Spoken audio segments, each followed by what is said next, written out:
going on, guys? Welcome back to another edition of the evolution of Sports Talk Television. It's the Sports Web. I'm your host, Peter Blake. And how do we start off this show on a Monday night edition of the evolution of Sports Talk Television? You know them, you love them, you got to have them. So let's go to it. Bring your passion, bring your excitement. Just don't bring any nonsense. On tonight's show, we will have Harry the Greek, professional handicapper extraordinaire, on with us. We will have Louie from the Frozen Pirate podcast on with us. We will have JC Allen of Sports Illustrated doing what else? Talking about your Tampa Bay Buccaneers. Because that's what we do here on this show. About 8:30, 8:35, we will have Bushman of the Rays Rewind podcast. And the roller coaster continues with this Rays team. Oh, by the way, they decided to demote Chandler Simpson, which I don't understand at all. In fact, I completely disagree with it. But this is what the Rays do. Saving service time, improving his defense, even though he has 19 stolen bases. Junior Caminero steps up in the series versus the Astros, and I feel like they had an opportunity, being the Tampa Bay Rays, to sweep that series. But as we always talk about on this show, it is a roller coaster ride. When talking about this Rays team, you can't really figure them out. They are one game over 500, so there's that. At 9 o'clock, we will have the legend himself, Mr. Leo Haggerty, former Coach Scout and now media member of Nine Sports Productions. And we will have Turnbuckle Talk tonight. That's right. I think Harry will join us. No, I'm just joking. R-Truth, released after 17 years. Say it ain't so. Carlito released. Say it ain't so. That's good enough to suck right there. So lots of wrestling stuff to get to tonight. We're doing that because Louie will not be with us on Wednesday night. He's attending a graduation, so you get a special treat. And as always, if I can talk, because I'm so excited about this show here on Monday and Wednesday nights, we will take your phone call. 727-255-0391. It's 727-255-0391. I want to also play this video really quick before we get out to our guest. Don't forget, this is where we're going to be at Friday, Saturday, and Sunday here at the Florida State Fairgrounds. Here we go. Hey, you a sports fan? Man, give me this. You a sports fan? Want to meet some current athletes and legends down at the fairgrounds with me? The Florida State Fairgrounds. Get your chicken head down to the Florida State Fairgrounds for the Sports Corner Tampa Bay Expo Collector Show. So the expo starts Friday from 2 p.m. to 8 p.m., in which we got Levante David and Tristan Wirfs. That's right, big dog Levante, big boy Tristan. Saturday, we got the Peacemaker. That's right, Antoine Winfield Jr. himself. Next up, we got Chucky, a.k.a. Coach John Gruden. Yes, sir, Super Bowl winning head coach of my Tampa Bay Buccaneers. Don't forget baseball legend Jose Canseco and hockey legend Phil Esposito in the house. Let's get it. I thought they say white man can't jump. Anyways, we got big game James Worthy, Nick Anderson from the Orlando Magic, and Sam Perkins from the Lakers and the Supersonics from 10 a.m. to 3 p.m. on Sunday, June 8th. Don't forget, we got direct access guests such as Shane Obazinski from Sandlot, Joe Armanow from Pokemon and Red Dead Redemption. Whoops. And we also got Michael Papa John from Spider-Man. You know, the robber that off Uncle Ben.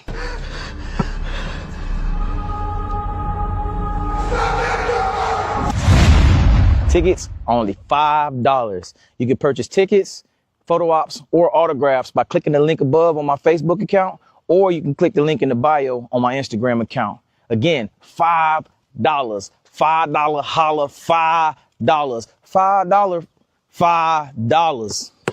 Like I said, you don't want to miss this event. I'll be DJing live and introducing all the athletes and actors. And the vendors, y'all just click the link above just to make sure you can go ahead and get your spot before they sell out as well. And here, get your ball back. I better see your chicken head at the fairgrounds now. It is right there. So we will be a part of that on Friday, starting out with Tristan Wirfs and Levante David. I believe we'll start out at 5 o'clock at the Florida State Fairgrounds on the evolution of Sports Talk Television is my gift to the webheads and the Tampa Bay sports fan as the views continue to grow on Facebook. Over 200,000 views in the last 28 days. So amazing stuff there, guys. My gift to you. Let's go out to our co-host here, our guest for the night. Here we go.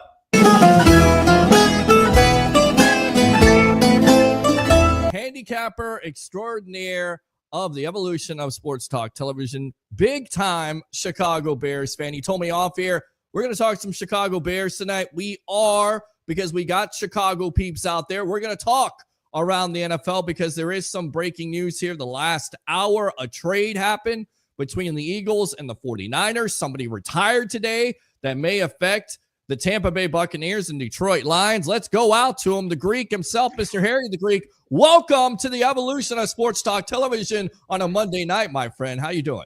What's up, Peter? How you doing tonight? I'm doing great. I'm excited about this show. With that being said, let's go out to our other guest. What do you hear? What do you say? Louie from the Frozen Pirate Podcast. Welcome to the evolution of Sports Talk Television. How are you doing tonight? The question is, how are you fine gentlemen doing tonight? I'm doing great.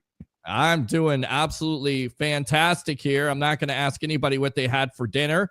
Not going to go through that. Philly cheesesteaks. Philly cheesesteak. There you go. What did you have for dinner? Me? Yes. The same thing I had when you were here. I had a burger and that really nice salad I made.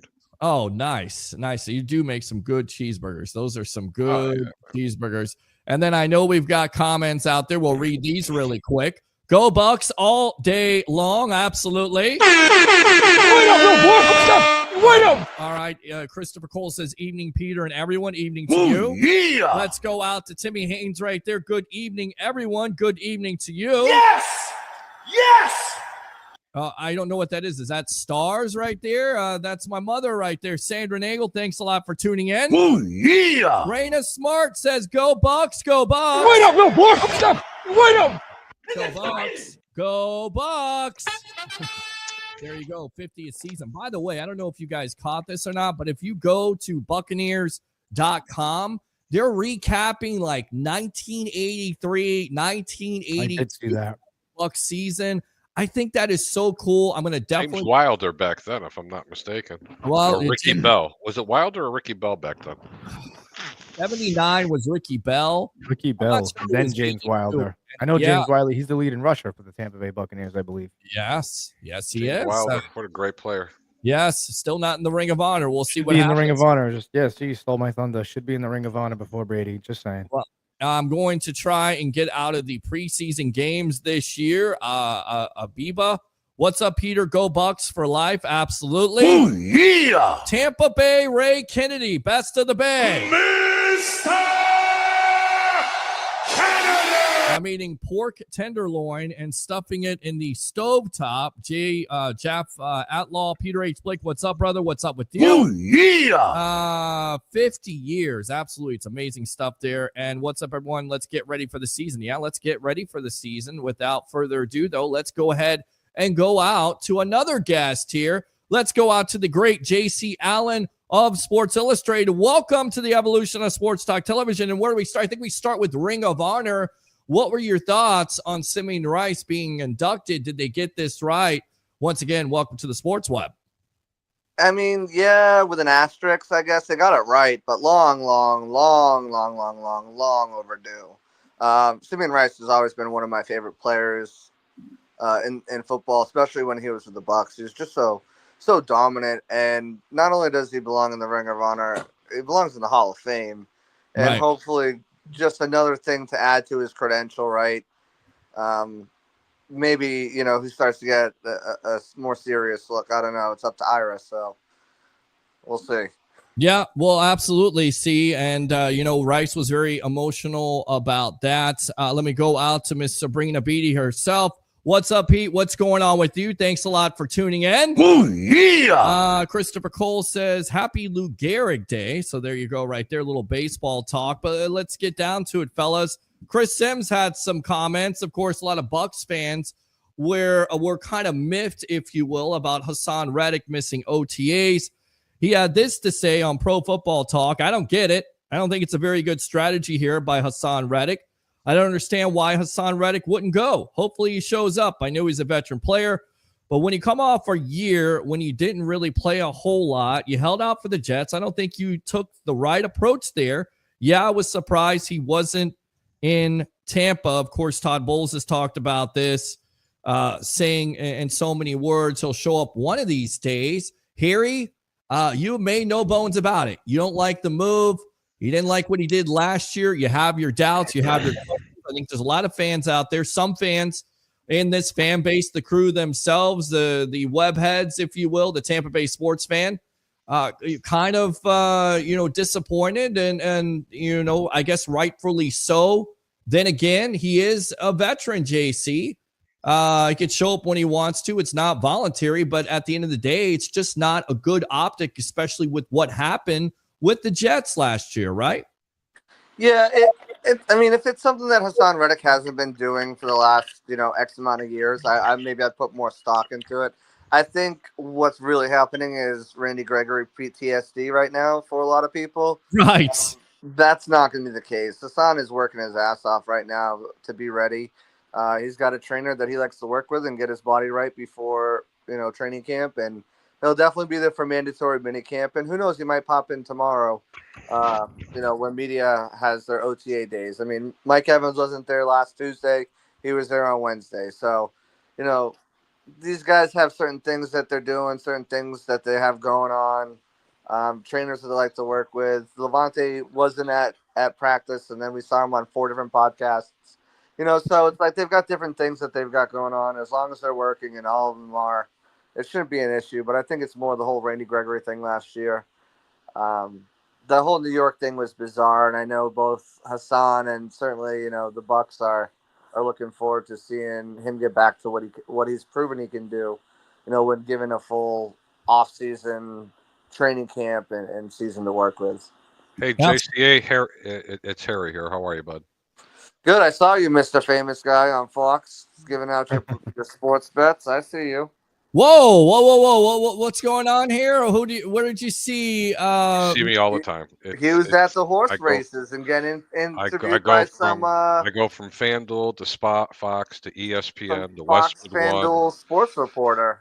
Yeah. JC, I got a question for you. You made the comment about Hassan Reddick, that he's working out. If that's the case, is that actually proven that's what he's doing and this is why he's not in? Or is that just what you're assuming is the case? No. I'd like to believe you.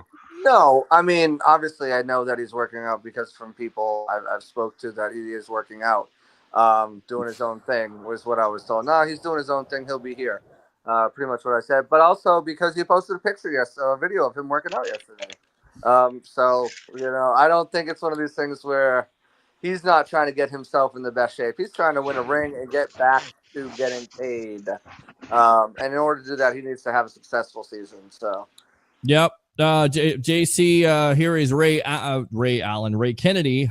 Just thinking basketball at this point. Hey, JC Allen, what is he saying? What's a Fox? He's making fun of my New England accent with a W. Okay. All right. Speaking of a New England accent right here, we got Louie from the Frozen Pirate podcast. What do you think of Sim's comments? And you got a question for JCA here. Well, the thing is with Chris Sims, I don't know. I feel like he never has anything nice to say about the Tampa Bay Buccaneers as of late. As far as, again, I addressed this last week. I said, I'm not worried about him not showing up. And to what JC said, he hit it perfectly. It's the traumatic experience we had with Randy Gregory. I'm not worried about it. The dude's working out, and again, it's not mandatory, So the only way I would be in panic mode is if he's not here during training camp. Then that's a big problem. Outside of that, I don't know why people are stressing out about this. I get why, because of the history of this guy, but I promise you the guy will be here. It's has not Todd Bowles history. or anybody? It's one season. It's not even yeah, exactly. It's last year. But you know how it is, JC. But my whole thing is, how it is. Like as soon as you do one thing, you're always known for that, and people are gonna hold it against you. And that's how I feel what's going on with him. I just think the guy wanted to get paid, and he went to a situation with the Jets. Should he have handled it like that? Probably not. He should have went out in the field and played. But I get his perspective of doing what he did. But again, I think he's going to be a Buck. He's going to show up on that field. He's not going to pull a Randy Gregory. I hope you guys are right, because what he did in Philadelphia to get out of there is not the way you want to write your legacy. And what he did in New York, it wasn't good. And so until I see it with my own two eyes, I'm going to be held, to my own opinion. You know what? And again, opinions just like, a-holes. Everybody's got one. Right. But, if it smells like a fish, typically it is a fish, guy. And if you lay down with dogs, you're going to get fleas. The guy has a propensity of doing these kind of things. He has shown this type of behavior before in the past. I am not an advocate of somebody who's a new guy on the block and he doesn't come to school. Sorry. You got to get in there, even if it's to show your face. And you know what I haven't noticed, and maybe I'm wrong because, JCA, you're out there every day. I'm not. Has the management for the Buccaneers addressed this? Has Coach Todd Bowles addressed this? I mean, because it is pretty top line topics on the radio and all across the web. Yeah. So Todd Bowles, actually, my good friends over at Pewter Report had Todd Bowles on today, and that was one of the first things they asked him, and he said, "We know he's working out. This is all voluntarily. He doesn't need to be here. He has been in the building. When he's been in the building, he's worked his ass off. Asked all the right questions. When it's time for him to be here, they have all faith that he's going to be there." So, well, then he's going to be there. Then that's all you had to hear. But someone before in the past, one name comes to mind: Brandon Marshall. Same exact type of player, same type of attitude. But you know what? Players that come to Tampa Bay have a tendency of turning it around, and I hope that's the case with him. I think so. Yeah, no, absolutely. They also, Todd Bowles had this. He announced this today on the Pewter Report podcast. Scott Reynolds, all the guys over there doing a great job as always. Tampa Bay will open their 2025 preseason, hosting the Tennessee Titans on Saturday, August 9th, but also will have a joint practice with two teams, not just one, Tennessee and also the Pittsburgh Steelers. Yes, Titans, and then, So it's going to be the Titans and the Steelers at home. And the Steelers on the road, yeah. On the road. So there you go, though. So joint practices there. That was some news today. And those are so beneficial for the team, more so than even the preseason games, because you can script things with the other coaches and get certain looks and certain looks at certain guys that you in matchups that you want to see and stuff like that. Those are expected to be a commonplace. And even if they do go to just a 2-game preseason, an 18-game regular season, I expect you to see even maybe, them pop up in place. Maybe you have, your 2 preseason games, but then you also have a scheduled, joint practice and with another team as well. So you're seeing 2 preseason games and 3 joint practices scheduled. Yeah, it makes lots of sense at the end of the day. And I know preseason football is not necessarily the best. It's only 3 games, but at least it is some football. We're on with J.C. Allen of Sports Illustrated, Harry the Greek professional handicapper extraordinaire, Louie from the Frozen Pirate podcast. I'm your host, Peter Blake, on the Sports Web here on a Monday night. I don't know if we got a chance to talk about the draft. Were you out there? Did you get a chance to see some of these prospects that were out there? A lot of excitement, the undrafted guys and Watson and of course Sanders, but the other guys, Egbuka. What do you make of that draft class from what you've seen, from what you've heard from the organization? Because you're always close to it. Yeah, I mean, now everyone's doing the right thing as of right now and glowing strong reviews. Emeka Egbuka, he's coming in like a guy like Graham Barton did, like Kalijah Kancey, just a little bit ahead of his years. Where sometimes rookies' heads can be spinning. He's picking it up very quickly and inserting himself into the lineup. He's going to be a real playmaker. But everyone at rookie minicamp and OTAs and rookies, they've stood out. David Walker, their 4th-round pick, the edge rusher out of that small school, Central Arkansas. He made his presence felt in rookie minicamp, and you can just see how explosive and quick he is. And he just gets in the backfield quickly. Jacob Parrish has been making plays, intercepting passes. He had back-to-back picks in rookie minicamp and looking, good in the OTA practice that we saw. He looked good. It's going to be another good class. They're going to get a lot of contributors out of this class, even though they did double up at a position like corner, and you already have 2 in the roster. Can't play everybody. they're going to find different ways to get guys on the field and utilize their strengths. And one of the things that works well in their favor is having versatile guys like, Morrison and Parrish, who they just drafted, who can play inside and outside a little bit, and just kind of give them a lot of versatility on the back end to do a lot of different things and a lot of different disguises. Absolutely. Let's go out to the comments here. Tampa Bay Ray Kennedy, best of the Bay. The Hassan Reddick coming late is sexy as hell take. Sorry, I'll shut up. Listen, we talk about it. That's what we talk about here on the Evolution of Sports Talk Television. We're not speculating that he's going to hold out. We're not speculating it's going to be another Randy Gregory situation. But as optics go, it doesn't look good. That's what it comes down to. Now, once he shows up, everybody's going to forget that he didn't show up to OTAs. Nobody cares. And if he has over 10 sacks or he's productive, people are going to say, you know what? Jason Light did it again in free agency. Abraham says, good evening, gentlemen. Looking forward to seeing a great show. We appreciate you, Webhead, right there. Open phone lines if you want to talk to all of us. 727-255-0391. It's 727-255-0391. It's almost like you read my mind there, JC Allen of Sports Illustrated, because it's exactly what I was going to hit on tonight. Bleacher Report writer Brent Sobieski listed Walker as someone who looks like a steal in the draft. He has this to say about Walker. Pass rushers come in varied shapes and skill sizes. Central Arkansas's David Walker was highly productive during his Colgate career.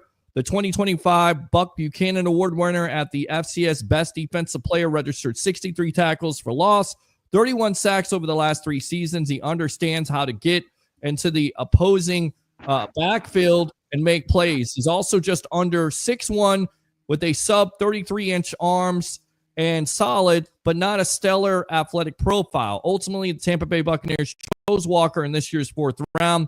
He says they also have 2 viable edge defenders already on the roster in Hassan Reddick and Yaya Diaby. However, Walker has a chance to immediately move up the depth chart if he's able to take what he's done during the organized team activities into training camp when the pads are on and he faces Tampa Bay's talented offensive tackles, which, you're going to get a chance to go against Tristan Wirfs, who we'll get back to in just a moment, which, by the way, we should have him on Friday night here on the Evolution of Sports Talk Television. Looking forward to interviewing him. And then, of course, Luke Gedeke. So, JC, talk about Walker, because there seems like there is some excitement there. And I can't understand how a guy, even though he's from a small school, is passed on by so many teams and could be one of the steals for this Jason Light draft.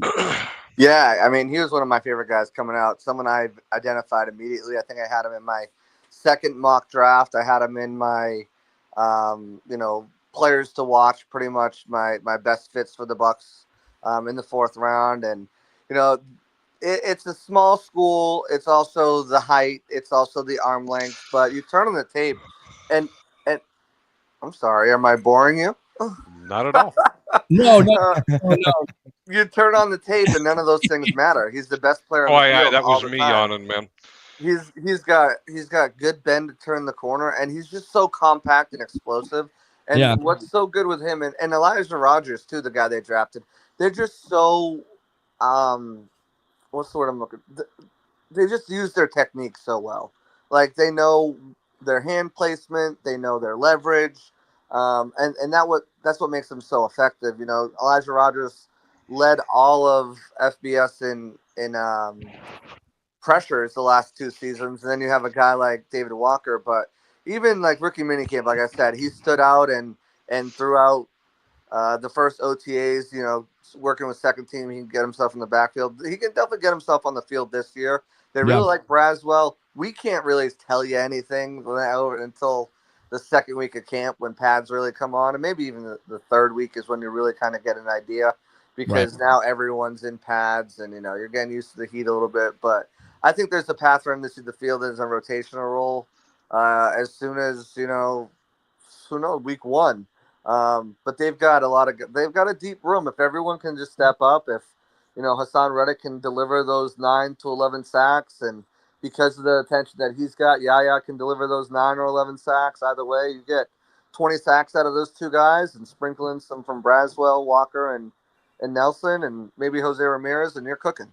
Yeah, you're cooking. All right, let's go out to the phone lines here. We ask for phone calls. We get phone calls. We'll get back to the comments in a moment. Let's go out to Abraham leading it off here on the evolution of Sports Talk Television on a Monday night. Yeah, it's a great Monday night. Hello, everyone. And JC, it's a wonderful to be able to talk to you also, because I talk to everyone else that know me. But yes, I agree. David Walker is the steal of the draft. Okay. He's I just think that people just overlook him because he plays for a small school, but he was the FCS Defensive Player of the Year. And then I seen his film, man, and he stood out against really elite competition in the Senior Bowl. So, AKA Ali Marpet back in the day when he played for Hobart. So, Hobart, right? Out of nowhere, yes. Yeah, so I think they nailed every round. I just think they got. I mean, they if people want them to address needs, but it's like the best available player in each round. I think they got. Okay, so I'm really excited about the change in defense and the Hassan Reddick thing. I would not overthink it. I would not make comparisons to other players. I think Hassan Reddick has a relationship with Larry Foote, and also Reddick is from Jersey, and that's where Todd Bowles is from. So they have some kind of connection. Temple, yeah. And he's a veteran, and he's not a young guy. Right. So so just let him be. Just people are just over analyzing things. Well, that's what we do here on the evolution of Sports Talk Television. That's what a lot of shows do right now, because it is one of those talking points. It's June, Peter. Just say it's June. It's June. Everybody relax at this point. All right, what else, Abraham? What do you think how the secondary is going to shape up as far as the I just want to I know that you said you're going to you put a special in your title, how is Shilo Sanders going to do in the team? Will he make the team? So can any of you tell me JC or Louie or any of you guys tell me what is his the best chance of making the roster? Let's go out to JC, and then we'll go across the way here with Louie and Greek if he wants to comment on it. But of course, all eyes are on that back end. It's not just the front end; it's on the back end. Abraham, appreciate the call. Listen to the response. Let's go out to you, JC. You talked about the secondary in the show. There's a lot of excitement there. Seems like there's a lot of competition that's going to happen here in the next couple months in training camp and all these activities that they're doing, of course, in the game. So talk about that back end a little bit.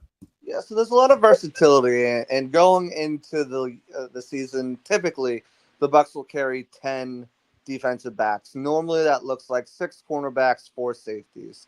But with so much versatility that they have, it could look a little bit different this year. When you just look at the roster and look at the depth chart at corner, you have Jamel Dean, Zion McCollum, the 2 rookies, and Morrison and Parrish. You have Bryce Hall, Kendall Vildor, Josh Hayes, Tyreek Funderburk, and Roman Parody. At safety, you have Winfield, you have Tyke Smith, you have Christian Izzian, Kayvon Merriweather, Rashad Wisdom, Marcus Banks, Shilo Sanders, and J.J. Roberts. So you're pretty deep there. They've got a pretty deep pool to select from, and it all kind of depends on how they break it down. If they keep 6 safeties, the path for Shilo Sanders is very difficult to make the roster. I mean, if they keep 6 cornerbacks. It's very difficult for him to make the roster. He would then be competing with somebody like Kayvon Merriweather, who obviously has, starting experience in this defense, extensive time in it, and also behind guys like Rashad Wisdom and Marcus Banks, who have a year on the training on the practice squad. So it becomes a little bit more difficult matchup. Plus, he's also competing with J.J. Roberts, who has that flexibility similar to a guy like Tyke Smith and Christian Izzian, where he can play slot corner. He's even played outside corner, and he's gotten his hands on a lot of balls, which Shilo Sanders has created some fumbles, but that's not really his strong suit. He's more of an in-the-box, run defender, downhill type safety. So it really kind of depends how they work things. Now, if they look at their cornerback room and say, we've got enough guys to play inside and outside, maybe they say, all right, we'll roll with 5 cornerbacks and then maybe 5 safeties, and then that opens up a different sort of battle between fellow undrafted rookie J.J. Roberts and the 2 undrafted guys from last year. Right. And that opens up a stronger path for him to make it. But the likely scenario is to keep 6 cornerbacks, Dean, Zion, obviously the 2 rookies, and then probably, Kendall Vildor, Bryce Hall, one of those 2 guys will, make the team as well. And maybe they want to keep developing Tyreek Funderburk, or maybe they keep both veterans because they want more veteran depth there. So yeah, it will be interesting to see how it comes down. But yeah, I mean, his best bet is to keep 5 safeties, or he has a heck of camp and beats out Kayvon Merriweather, which will be tough to do. Which will be definitely tough to do. I want to, end off with this because Harry definitely has a point and how you go about OTAs and how you're committed. Because of course we know the players from last year's team are hungry. We've heard that with the participation. This comes from Albert Breer of Sports Illustrated. He explained that Mayfield made a big move to prepare for playing under Josh Grizzard, the new offensive coordinator. He says earlier this year, Mayfield and his wife sold their place in his native Texas, moved full-time to Tampa.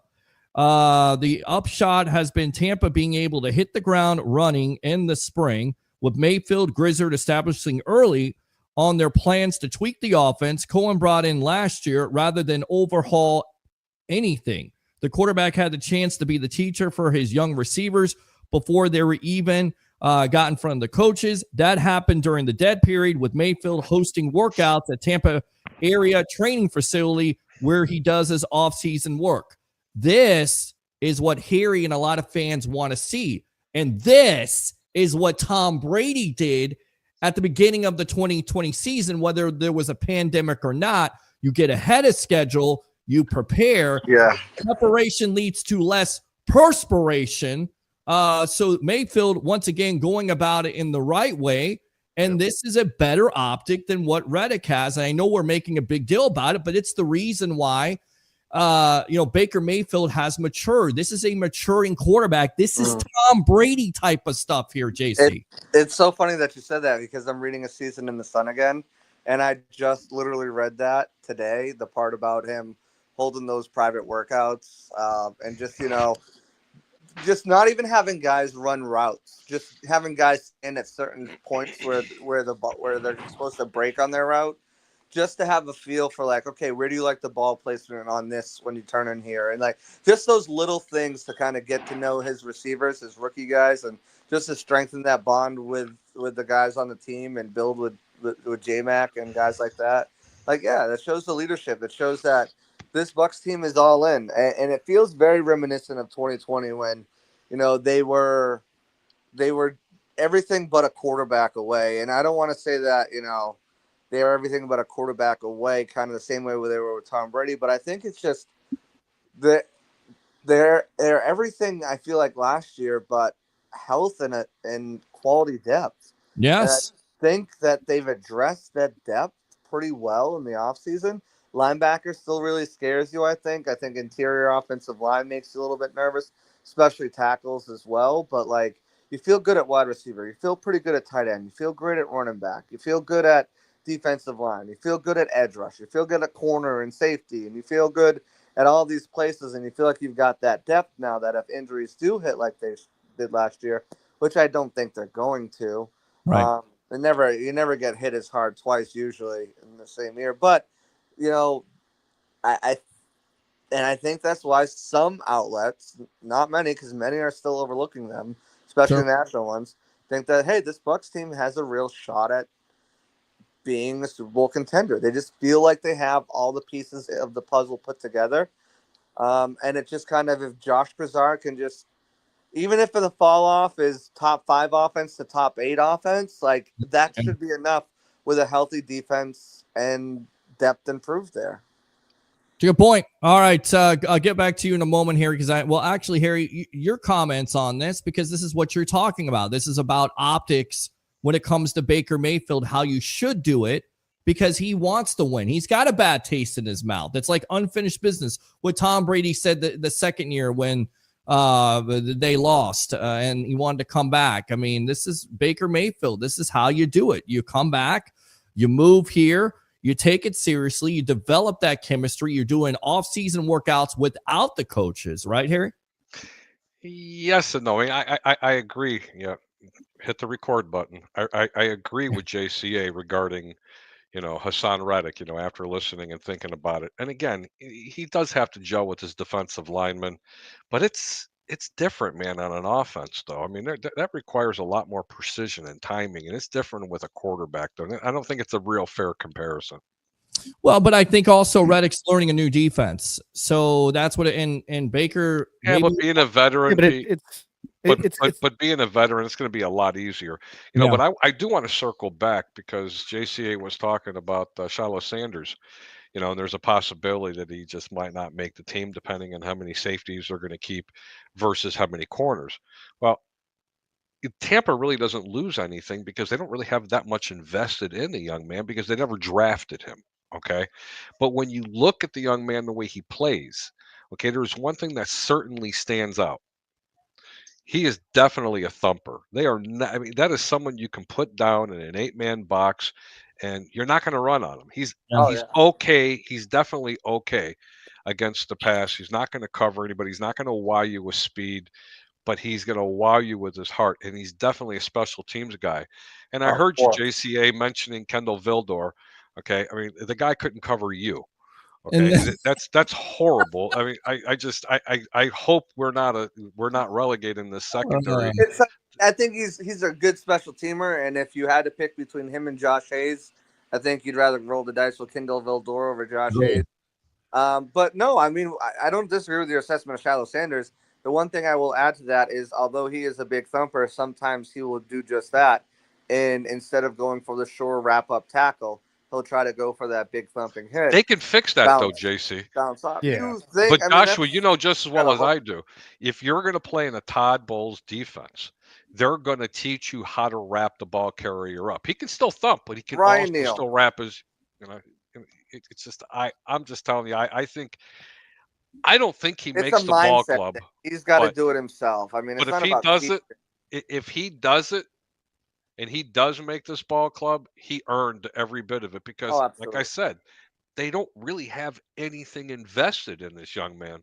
Yeah, and it's a great story, though. Okay, L. Bushman, I see in the back. We're not going to make you wait any longer. JC, we're going to get you out of here on that. Go ahead and promote yourself here on the Evolution of Sports Talk Television, my friend. Yeah, you guys know where you can find me at JCL and NFL right there. Bucs Game Day for our written content is over on Sports Illustrated, and then the Pirate Parlay podcast, usually on Wednesdays, but we're all over the place. Check us out whenever we're live. Like, subscribe, turn notifications, and you'll know. Before you disappear on us, do you still have my digits in your phone or no? I might. I got a new phone like last year, so I might not. Okay, I'll send you a DM. I need you to give me a shout tomorrow. Yeah, not a problem. Right, before I do go, L. Bushman, you can wait. Peter, what did you think about Tampa Takeover? Did you make it out to any of the shows, or what? Did you watch them? No, I did not get a chance to watch. Is that wrestling? I did not get a chance to watch any of them. The Saturday night main event to me is rushed. It feels rushed. Yes, it is rushed. It feels rushed to me. Too many commercials. We got one rule in this house. No watching commercials, and all I heard all night long was about dude wipes. This is what I thought when I heard about dude wipes. I don't care about dude wipes. I want to see the action there in Tampa. I thought it was a great show, but once again, Saturday night main event is rushed. And by the way, Jesse the Body Ventura, he was over the edge.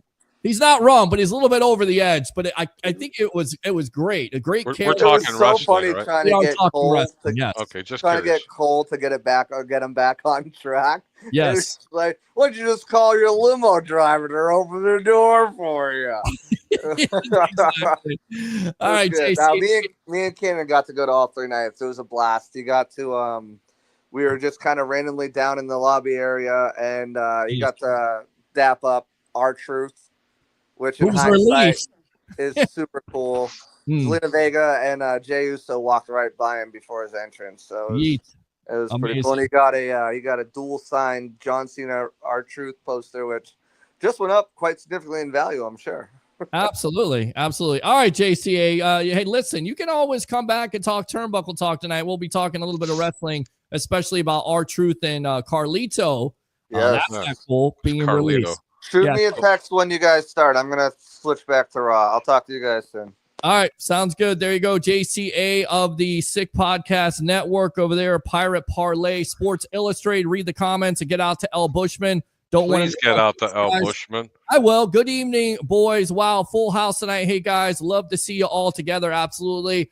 We are family reunited, and it feels so good. CSB brother Cole right there. Let me go out to Africa 101. Good evening, gentlemen. Go Bucks. Go Bucks. Wait up, little boy. Yeah. Wait up. Africa Boombada. There you go. Well, African 101, but yes. Travis Faley of Rocket Sports and Entertainment. I guess he's tagging names. Thanks a lot for tuning in. Again, Facebook stars are open. YouTube super chats. Like and subscribe. Love the Skywalker pick, says Cole. Christopher Cole. The tape doesn't lie. Christopher O'Reilly. Good evening, gentlemen. Good evening to you. Yeah. Christopher Cole, having Nelson as your fifth outside linebacker is really good depth. Absolutely. Trust in our GM guys. It's not even mandatory yet. Of course, Sandra Nagel, the agent of the show, my beautiful mother, watching the best sports talk show in the Tampa Bay area, the Sports Web, Amped Up Sports with Harry, the Greek, JC, Louie. Go Bucks, go Rays. She says both. She knows what's going on and says go Bucks all day. Wait up, little boy. Wait up.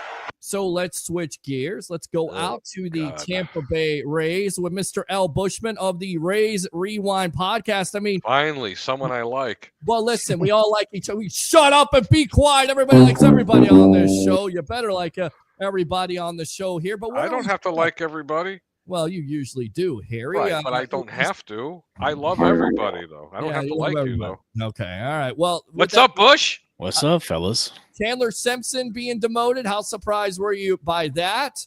Junior Caminero, 11 RBIs in the series, and it seemed like they were going to sweep. I mean, figure out this Tampa Bay Rays team. One night they scored 13. The next night they score 16, and then they can't even freaking score a run, and then they score a run. I mean, it's just a roller coaster ride with the Tampa Bay Rays. Makes some sense to smell. I have been waiting for him to come on.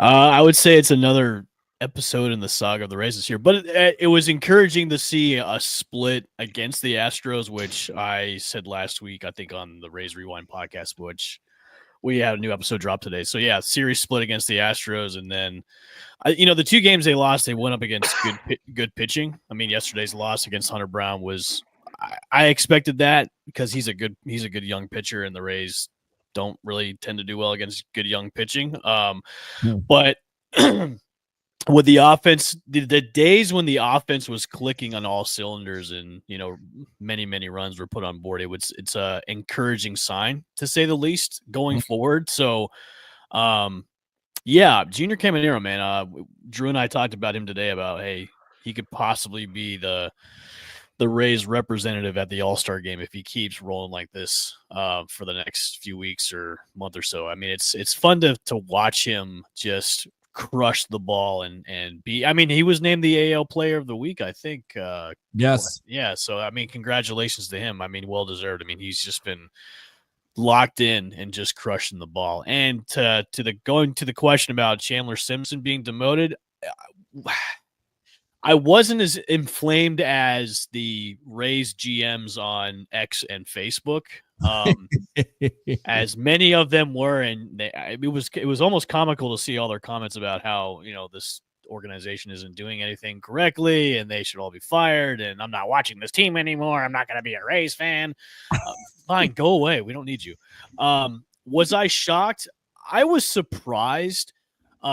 Just because the level of play he's been doing and the type of weapon he can be in the lineup on a daily basis, and the speed that he has too on the base pass is where you need a guy like that that's really dynamic and brings kind of an extra special ingredient to that lineup. So I was a little surprised, but hearing Neander's comments on the T-Crash show on Friday night, it kind of made sense after that, because of what their game plan is for Christopher Morel. And, Drew and I also talked about this today is, look, he's on a very short leash right now. Morel is. And, what I think the Rays are probably doing right now is they're trying to get as much value out of him as they can before they make any kind of move and just say, okay, we've got to move on from this trade that we did not win on. So I think right now what they're doing is they're probably just going to be like, hey, we've got to put him in as much as we can, try and squeeze as much as we can to maybe trade him for a pitching prospect or two, or maybe a reliever, because the idea of making a trade for him right now is probably non-existent because nobody's going to call for him. So, everybody needs to relax. Chandler Simpson is going to be up probably sooner than rather than later. So I think everybody needs just to kind of calm down and relax a little bit, as Aaron Rodgers would say, because you will see Chandler Simpson again. I mean, he's too much of a. You had to go there. I did go there. So what? You had to go there. You I had did. to go So there. I don't care. You I had don't to mention care. that guy's name. I don't care. He's too much of a dynamic player to keep down in the minors for too long. And I know one of the reasons why they put him down there was to work on his defensive skills. But like they said that last year with Junior Caminero about, we needed to have him down here to work on his defense. Like, well, the best way to have him work on his defense is to stay in the majors and work on it that way. But again, you will see him back up there probably. I would say by the end of the month. I mean, I don't know how much longer Morel is going to be in this team until the Rays are just like, we got to cut bait and cut our losses with this guy.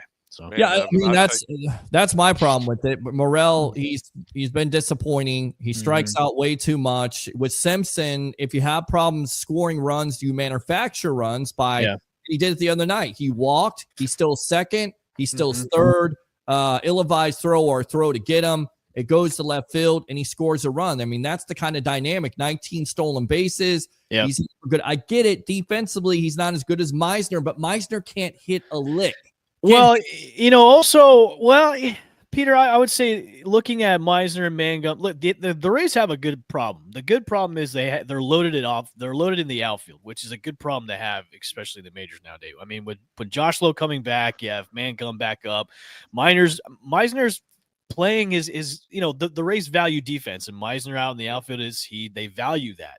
Yeah. He is a streaky hitter, but he's also great in the outfield too as well. So they value the defense more than the offense. I mean, look, Taylor Walls is still on this team, and he is, good at defense, but he's really bad at offense. So they value his defense more than they do his offense. So the crowded outfield, there is an odd man out. Yet they don't keep Karameyer. Well, I mean, it comes. It I mean, comes I down mean, to- it's let's the same old thing. Harry, look at also too. I mean, Kevin Kiermaier's injury history as well. When you have a center fielder that's constantly getting injured, you got to look And elsewhere. Brett Man. Phillips. Yeah, I mean, really good defensive players, and you're right. I got to tell you, Evan, I love having you on this show because I'm gonna be right up front. I don't care who it pisses off. Your knowledge about this team is second to none. I'm not kidding you. I'll put you up against any pundit in the Tampa Bay area or even across the nation. Listen, that's why we have him on this show in the first place. He knows this stuff. And I love to bust his balls sometimes because he knows it's just coming out a little bit of fun. But he's right. This is a really good problem to have here in Tampa Bay, especially about having too many outfielders. Yep. But you know what? There's a lot of good outfielders that can play defense, and not all of them are supposed to be able to hit because FYI, some of your best teams to ever play in the majors have been mediocre hitting teams. Yep. Pitching wins championships. Now, saying that, that they've been on a little bit of a tear for the past couple of weeks. I'm not bought in yet. After this complete thing, everybody's on the bandwagon. We're going to the World Series. I'm not totally bought in either. I need to see another month. I said I need to see another week and a half.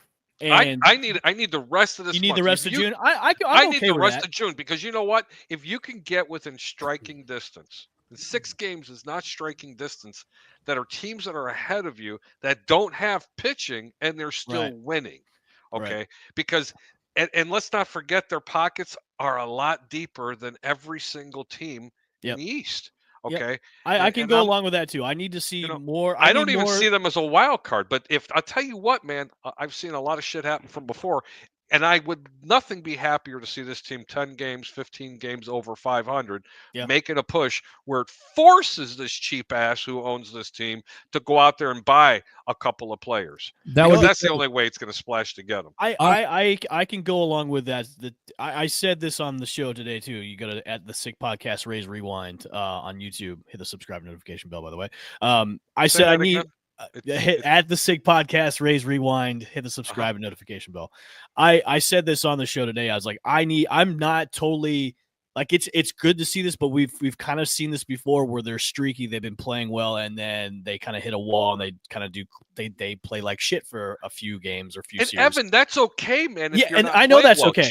Just pitch well. Right. Just and pitch what well and leave the analytics where they're supposed to be in the dugout. What I said was, look, I need to see maybe another week and a half of what we saw over the weekend against the Astros. You give me a week and a half of like solid baseball where everything's clicking, then I'll be like, okay, then this team is for real about this stuff. You know, the guys that are coming back from injuries, the guys are coming back. The guys are, you know, the young guys too. The guys are coming back from injuries too are making an immediate impact. Like I can't wait for Ha-Seong Kim, you know, to come and come. He's going to be back probably next week. So, I mean, I can't wait for him to come up and contribute too as well, because, you know, that's just another added piece to the pie that the Rays have that, you know, a lot of people are hiring because he was a free agent acquisition that, you know, was injured, but, you know, he's I mean, I wouldn't be surprised if you see him by the end of the week for the series against the Marlins too. And JS Torres, it's at the Sick Podcast, Rays Rewind. All right. He wants you to post it in there, is what he wants you to do. Post it in there. Let's go out to the phone lines here. Let's go out to Mr. Alex. Welcome to the Evolutionary with L. Bushman, along with the Greek himself, Harry the Greek. He agrees with you. Harry the Greek is agreeing with you here, Alex. Leave the analytics at home. That's the very first thing I was getting ready to say. I was actually going to come on the show and actually compliment Harry for the first time, because he's actually stating some very valid points tonight. Oh, like I don't say them before. Alex, really? You know I love you. Alex, you're the only guy that I know that could tell a former Hall of Fame Major League Baseball player, no, you're wrong, man. All right, Alex, go ahead. I'm bringing the Rays passion, but sometimes I bring just a little bit of nonsense. You do a little. You bring a little bit of nonsense here, just a little bit. But listen, yes. With Al Bushman in here, I wanted to kind of tap off a couple of his points, and let's talk about the Astros series for a second. Something we have not seen this team do in a very, very, very long time. Very long time. Get ejected. Very good to see. Out of all pitchers, Zach Leitao complete a complete game. I think he pitched 117 pitches. This is what happens when you just put analytics aside. Alex, I would also say when you also have like a huge lead too. Right. I mean, when you have a very large lead, you can say, okay, we're and the bullpen has been absolutely abused and taxed. I need to see the rest of this month. That's all I need to see is the rest of this month before I buy into it. I was a few cocktails in when I was looking at the score, and then I was like, I rubbed my eyes real quick. I'm like, Littell's still in? Like, what is going? Is this the bourbon I'm drinking? Am I that drunk? Am I reading bourbon? This right? What kind of bourbon? Talk to me, Evan. I was drinking Angel's Envy. Nice. Yeah. So do you like Peerless? I've never had that before. No. Oh my God! I got Peerless with a small batch. I got an extra bottle. It's got your name on it, sir. All right. Never even had any of that stuff before. But yeah, I Alex, to go back to the complete game was nice to see, because they pushed all the analytics aside. They let Littell go. And that's one of the guys that you didn't really expect for him to go a complete game, because Littell had been struggling the last month or so. But it was nice to see. I mean, I think we hadn't had a complete game in 4 years, so it was nice to see Cash go, hey, finish it out, bud. I mean, we got a huge enough lead, you can't blow it. So. And he even said in the interview that he was one hitter away from taking him out. And listen, to the generation that's watching the Rays and other teams, it's an anomaly, a Leo word, of watching a guy go, the full 9 innings, because they always take it out. But back then, in the 80s and the 90s, I mean, that's a usual thing. I mean, Greg Maddux made his money off of complete game. There's so many pitchers, Roger Clemens, complete games. They didn't have the bullpen. There wasn't such specialization, if you will, and analytical knowledge out there to take a guy out in 5 or 6 innings because he's got 75 pitches and he goes second or third to the order. You got guys going 7, 8, 9 innings. That was the usual. I remember one performance, and I'm trying to think. It was Minnesota versus the Atlanta Braves. This is 1991. And I believe it's Blackjack Morris, who goes 9 innings, a complete game. And Minnesota, of course, wins there in the 10th inning, I think, to win the World Series. I believe, and this is all the way back in 1991. Evan, correct me. Do you remember it? 1991? I don't. I was probably really, really young at the time, so I don't remember that. I think I was maybe 8. Yes. 8, maybe. I don't know. I remember that. Joe Sway, I see you call in. Hold the line there. Alex, go ahead and finish up. Use your second call if you want to, but go ahead. I know you have something else to say. I did want to add a couple more things before I go. Talking about Simpson real quick. When it first happened, I can admit I was a little disappointed. I think he has already I think he's been in the majors for a month? He's got 19 stolen bases. He's third in Major League Baseball. Already 19 stolen bases. Yes. I mean, the thing about what Rays fans are more disappointed, and this is the reality of it, and I can't make it up. The Rays really started playing great baseball when you called up Simpson. He just brings that extra umph on this team. He brings the fire. He brings, as you say on the show, he brings the passion, and he makes things happen. Yeah. Look at the Astros series. I mean, look at the way that series ended the last game. You're down by a run. Imagine if that was Simpson. Make something happen. Now, the way that game ended, again, I can sit here and I'm not trying to go to a turning point where we bash Cash, but I didn't agree with the decisions with Morel and the way that, the last couple of ABs went. I felt like you put Curtis Mead, there you go, another guy that had no business being in that spot. I didn't like that. The guy's been unproven in hot spot situations, and that was the worst Rays 8B I've seen all year long out of Curtis Mead. Well, I think Morel had him beat with coming in yesterday and trying to face Hader and just swinging like he had a golf club. I'm not mad at Christopher Morel just because he was already put after that ejection. He was put in the middle of an at bat. Right. Granted, yes, his stats are really bad right now, and yet, as you were just saying, as you both all y'all agreed that he's kind of on a leash right now. But I wasn't more mad at Christopher Morel striking out there than I was you putting Curtis Mead in that position. Okay. And that was the worst at-bat you could ever get. That was the worst Rays at-bat, in my opinion, all season long. All right, Alex. Just a terrible at-bat. We appreciate the call, man. Use the second call. Let's go out to Joe Sway here. You're on the Evolution with L. Bushman along with Harry the Greek. What's on your mind? What's good, Peter? What's good? What's up, man? We're talking Rays baseball. Aren't you proud? Sway, what's up, man? Talk some Rays baseball with us. So, Peter. Yeah. Yes. Rays are playing pretty good. Yeah. So, shout out to them. Mm-hmm. So, you had mentioned, what was it, Jack Morris? A complete game or something like that? Yes, it was 9 innings, was it not? Versus the Atlanta Braves in game 6 or game 7? I believe it was game 7. I believe it's game 7, Jack Morris going 9 innings. Can somebody check that for me?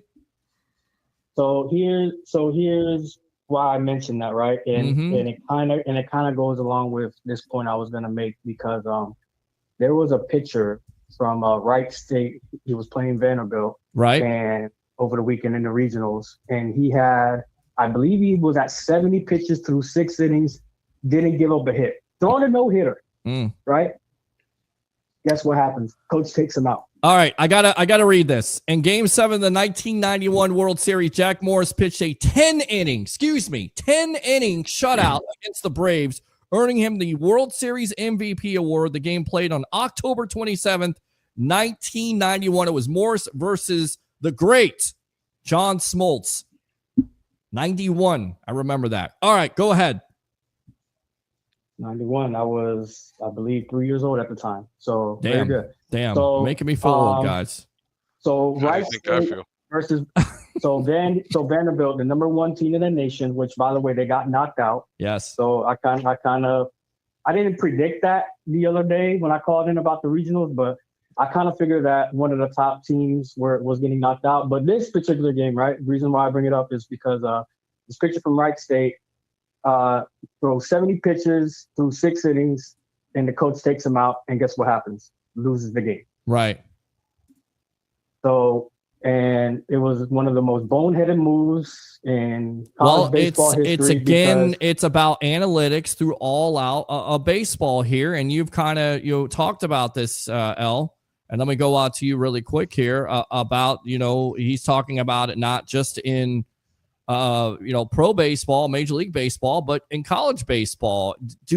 Have they done too much at this point, in your opinion? I'm not too familiar with it in the college level. I think once a guy gets into the majors, I think the analytics really makes a play. And also, I think it also has to do with the organization that you land into, because there's still a lot of organizations that are the old school and they don't follow the analytics as much as some of the other clubs do per se.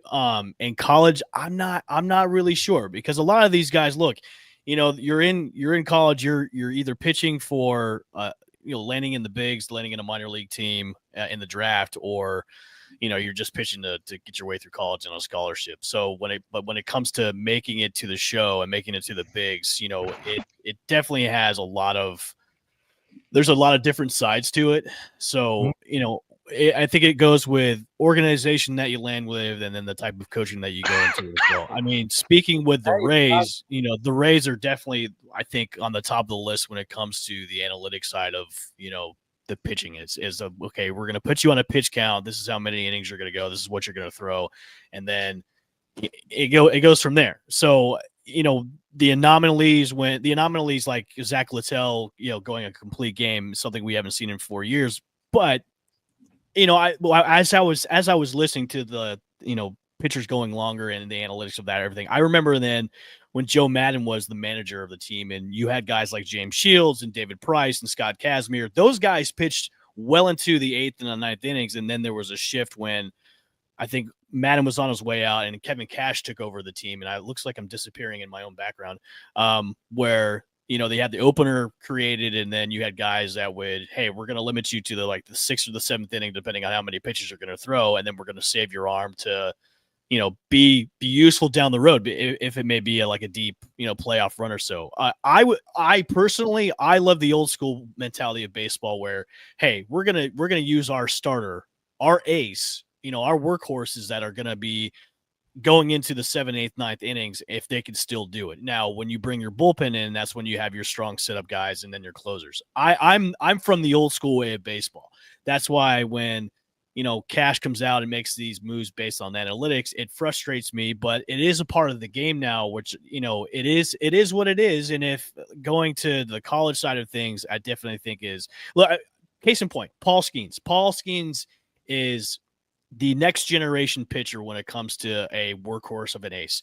And, the Pirates are using him correctly because he's an ace of the staff. He is that number one guy.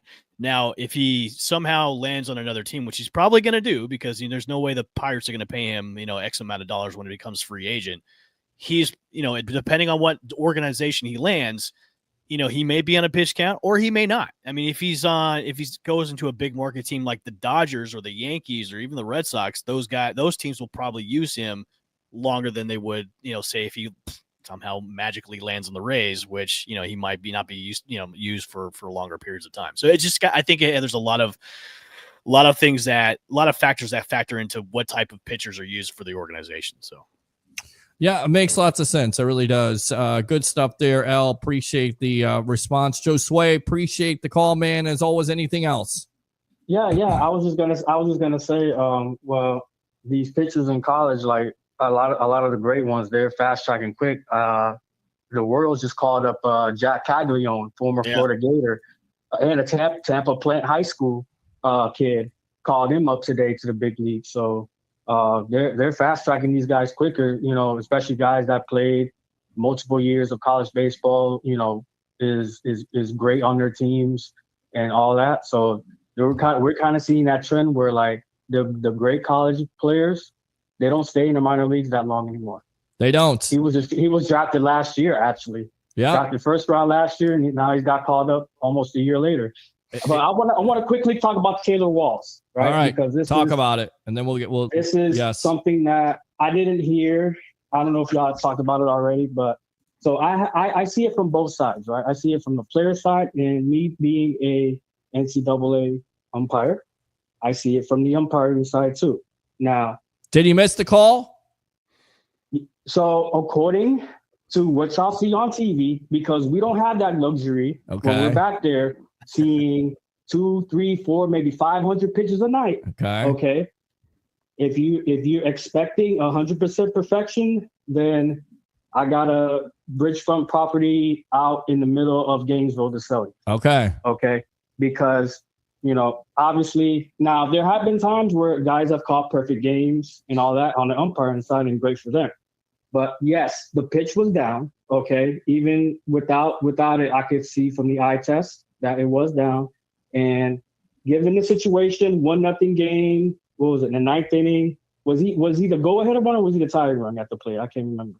Well, they were down 2-1. They lost 2-1. Or will they lose 1-0, or is it 2-1? They lost 1-0 last night. I think for that pitch, that ump had been terrible all game.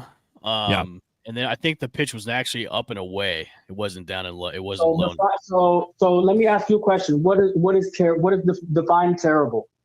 So he missed the whole game. Give me a number. I don't have those figures upon you, man. I think I think with the way he was calling the game, it was a lot of frustrations from the Rays side on that. When it came to Taylor Walls and him, so looking at the film, he shifted his helmet and then he did the tap tap tap. I think it was an unconscious move for him to do that, so I don't think he was aware he did it. Now for the ump to throw him out, I think was kind of BS because we've seen players challenge the umps all year long where they tap their helmet and they haven't been thrown out. So I for him to get thrown out over this, I think was kind of a mistake and a bad call on the ump's move. I love the way look. Walls is batting 188 right now, and for him to get fired up like that, look, I'm all for it. I think it was great for him to go ape on that ump for what had happened. I think it was kind of cool, but I just think. There's a for him to do this is what batters normally do. They shift their helmet to make sure it's on there. He did probably a little unconscious tap, tap, tap. Didn't realize he did it, and then the ump saw it, threw him out for challenging his call. And I mean, every an ump has a right to do that, but I think the ump I think he made a mistake by doing that, and that's just the way it happened. It's called showing up. Showing up the ump, but showing up the ump. I feel like it is equated. So this is new, right? With the whole helmet type, this is new because in the old school, I'm gonna go back old school. I've seen and I experienced guys, they want to draw the line in the dirt to think that that pitch was way out there and you called it a strike. So I'm gonna show you where you've been calling it. That is showing up the umpire too, and that is automatic ejection.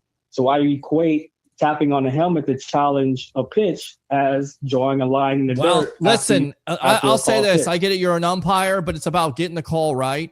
Yeah. Okay. In that situation, that was a Tom Glavine strike, 6 feet outside. You know what I'm talking about, El Bushman and people out there, how you would get the also too, Peter, I would say if the ump is getting mad about being challenged about a call, then maybe you were calling a bad game the whole game if you're getting mad about, especially you're gonna do this in the 9th inning, right? In the 9th inning where you have been challenged. So if you're, it doesn't matter when you do it. I don't care when you do. I think it matters when you do. If you're gonna do this in the 9th inning, where this it doesn't matter because it's still you're in the game. It's still part of the game. Like 1st inning, 9th inning doesn't. That's why I don't like. So throwing it. So if it's the crucial throw him out in the 9th inning where Taylor Walls could have maybe hit a home run to tie up the game. So it does matter. It does matter. And I'll just say this: if you're not going to challenge the call or not be able to challenge the call, then start suspending umpires for missed calls because that's critical. How do you know that doesn't happen, Peter?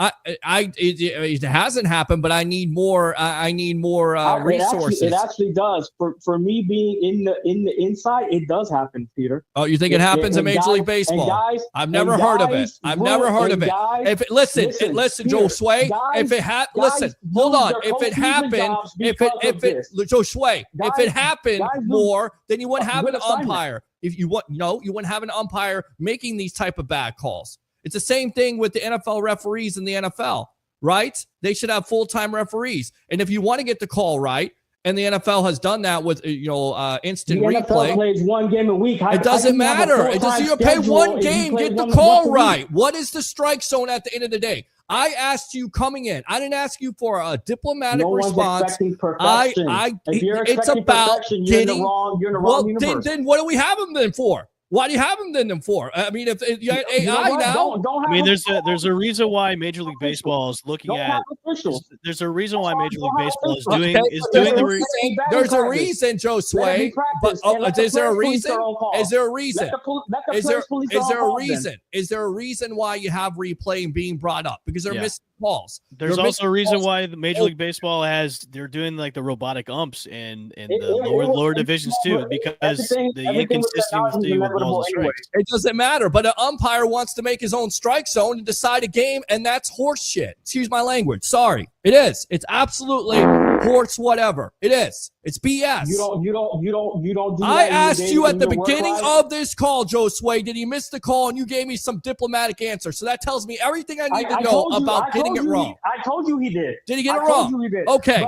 There you go. My question to you, Peter, is that how many times in a given game, 300, 400, 500 pitches, how many? So you expect every single one of them? Too many at a critical time. At a critical time like that, absolutely get it right. So what should be the threshold?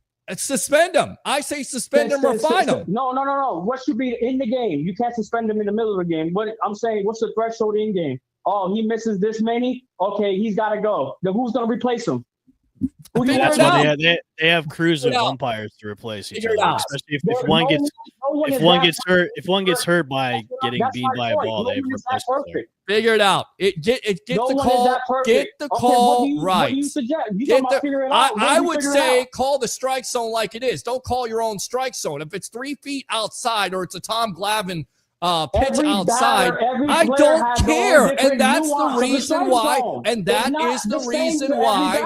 That is the reason. And that is the reason why you're going to have these replay systems and people talk about it because they're tired of missing the calls. So let me ask you a question, Peter, real quick, and then I'm done. Right? Let me ask you a question, Peter. So let's just go for it. Ask questions. You've been asking questions the whole call.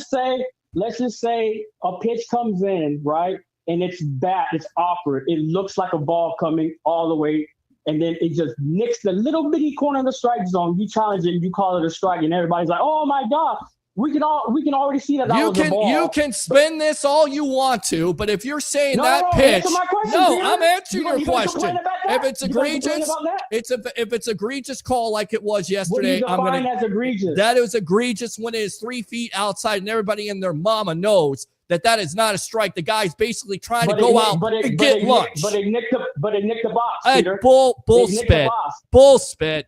Joe Sway, thanks a lot. It is bull spit. Okay. Thanks a lot for the call. Appreciate it. All right. Don't tell me that. Don't try to spin that. I knew what kind of call that was going to be, and I get it. You're an umpire, but don't be diplomatic. You know he missed the call. You know he missed that call.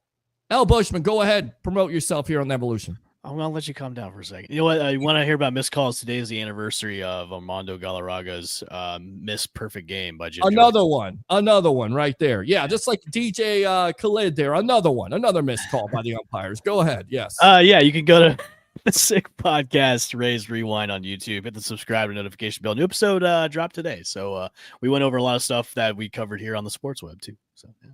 There you go. All right. Calm down, Peter. I'm good. Simmer down. Yeah, he's trying to BS through the whole thing. I knew when he acted like a politician. Did he miss the call or not? He missed the call. Okay, what's the issue? I think what going to the umpires missing the balls and strikes. I mean, there should be a threshold. I mean, if there is, I'm probably missing it or not. I think the percentage of missed balls and strikes or missed strikes during the game should be looked at. And if he's thrown out of the game, that's why they have crews of umpires there to cover somebody. If somebody gets hurt or whatever, they have somebody to replace them too. So, umpires should be held accountable, especially for calls like the Taylor, what happened with Taylor Walls, or even calls that are so close that, they're missed and they're blatantly missed, that could affect the outcome of a game. So, you got to look at it this way too. Umps are just as part of the game as the players and the coaches. And if they're not performing up to their standards, they should be held accountable too. So, why not fine them, or why not maybe throw them out of a game if they're not performing as what they should? So, I think Major League Baseball has plenty to look at. I mean, that's why they're bringing in the replay system for balls and strikes. They're doing the robot umpires, I think, in single A. So they are looking at this problem to see, how can we fix this? So it's been an ongoing thing since the game of baseball is created, I think. But now with technology and the way things are evolving in the game too, you have to have accountability for the umpires too as well, because those calls do affect the game, and they can affect them one way or another. It could be from winning a World Series to winning a pennant to winning a game on a Sunday afternoon at 1 p.m. They do affect the game. So yeah. Good stuff, Al Bushman from the Raise Rewind podcast. That's what we do here on the Evolution. We get passionate. We bring the excitement. We just don't bring any nonsense. Josue, you're more than welcome to call back again if you like to. Appreciate the time, my friend. All right. Have a good one, Peter. All right. Good stuff there. Yeah, I did curse a little bit. It's okay. It's what constitutes good and bad umpiring. I think I put it out there. It was disappointing with all the calls you missed. And, for me, it's about accountability. And I use the word egregious because we got the legend himself, Mr. Ward Smith himself. Book him, Dano. Mr. Leo Haggerty, former Coach Scout and now media member of Night Sports Productions, Amped Up Sports on location there in Charleston. Let me go out to this guy right here. Mr.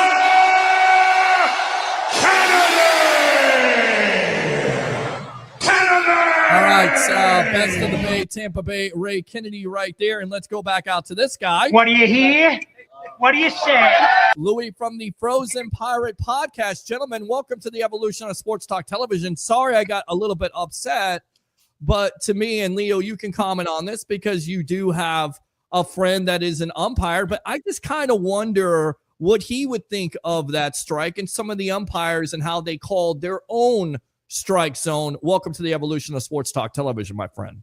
Peter, to be honest with you, I umpired, got pretty high up in Little League, but I can remember Jim McCann, who was an umpire in the Tampa Bay area, Major League, American League. He had a very low strike zone.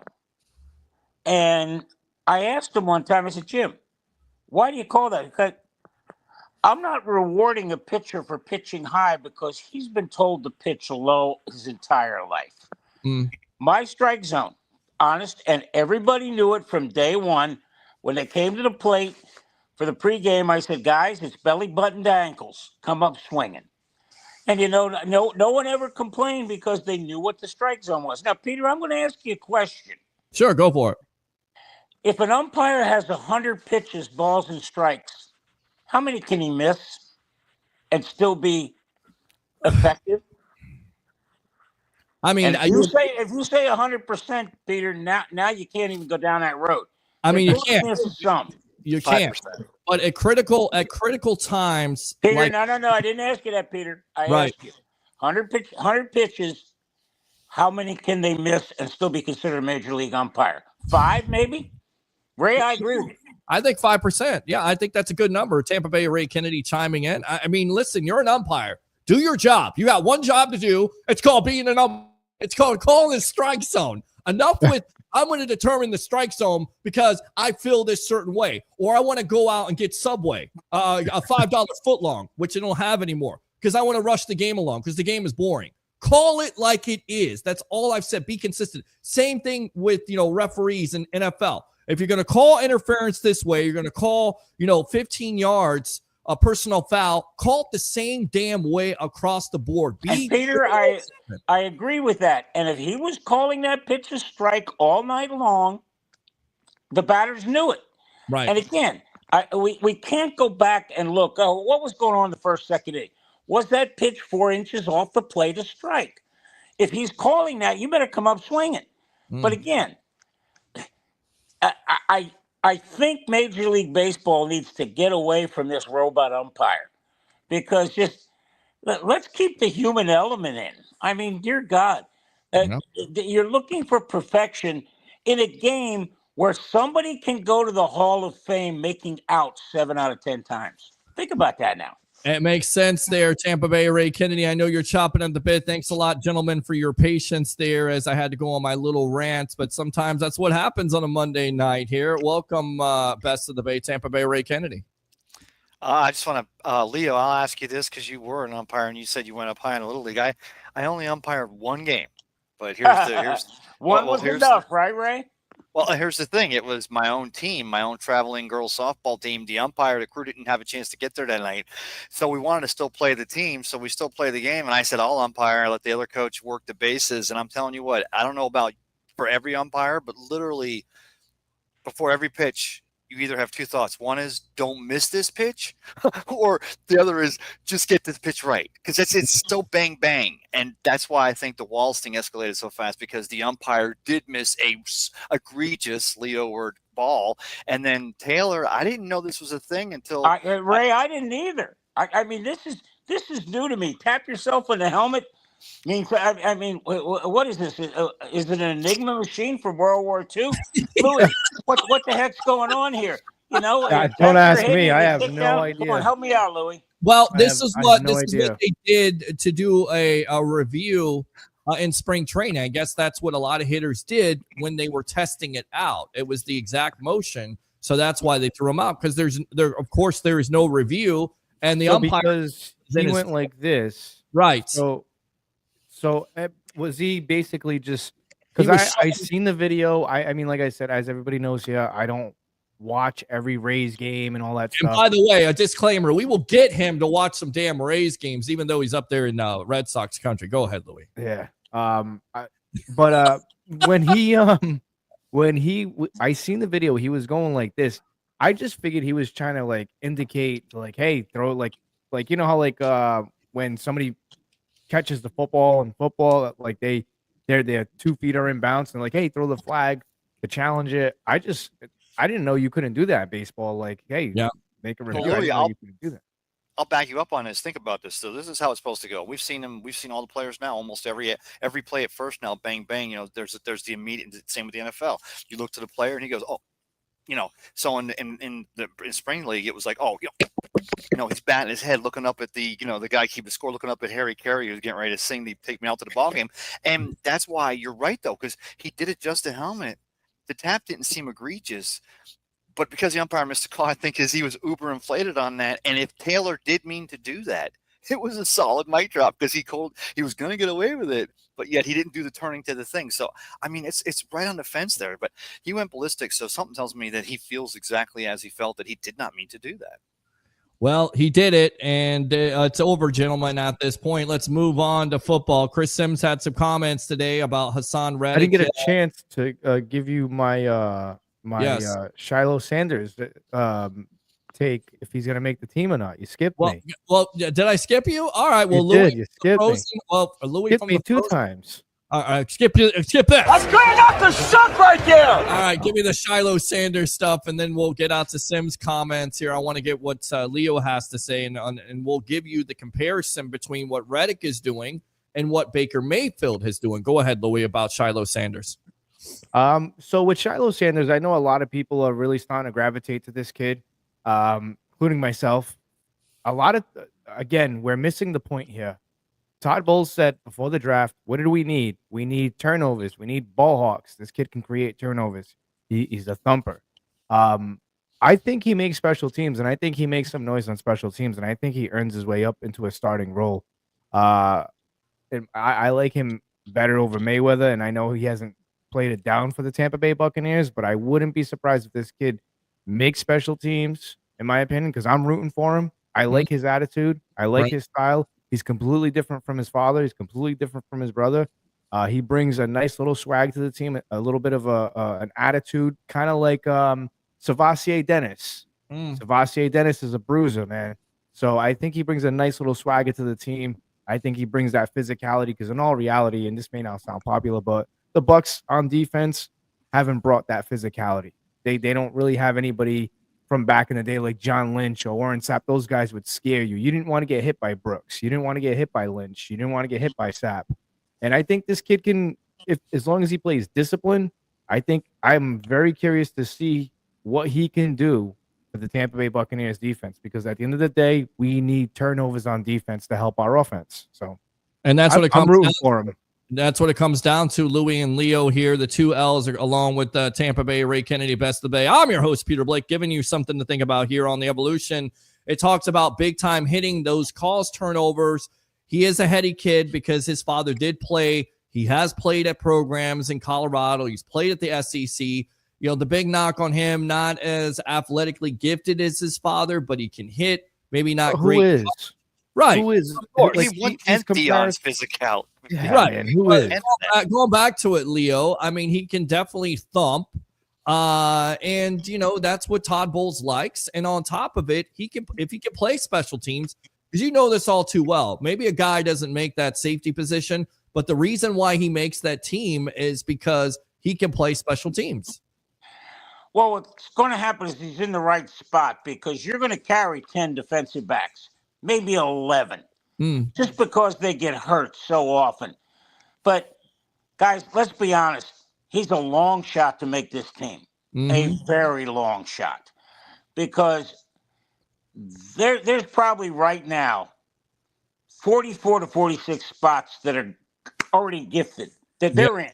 Yeah. I mean, I don't care if Chris Godwin doesn't catch a pass in preseason. I don't care if Vita Vea misses tackles. They're going to make the club.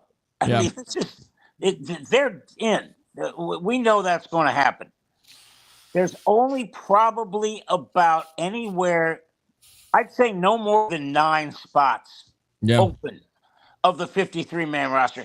I would hope the NFL, in its infinite wisdom, will expand that game day roster from 53 to 60, because it's just getting so hard to keep these guys healthy. And, you know, we see during the game, you know, if you lose your center, if you lose your tackle, if you lose your safety, man, oh man, it's tough, because now, I mean, think about this.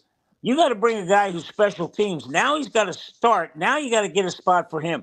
The toughest position to coach in the NFL is special teams, because that is like a complete volcano just creeping down the hill, and you don't know where it's going, and you don't know what's happening until it happens. Then you got to be ready. Let me ask you this question, guys. I will go to Leo first, and then we'll go around the horn here. Who's more likely to make this team? Is it Shilo Sanders or is it Desmond Watson? Because much has been made about Watson, his weight, losing weight. Maybe the Bucs have a plan for the tush push.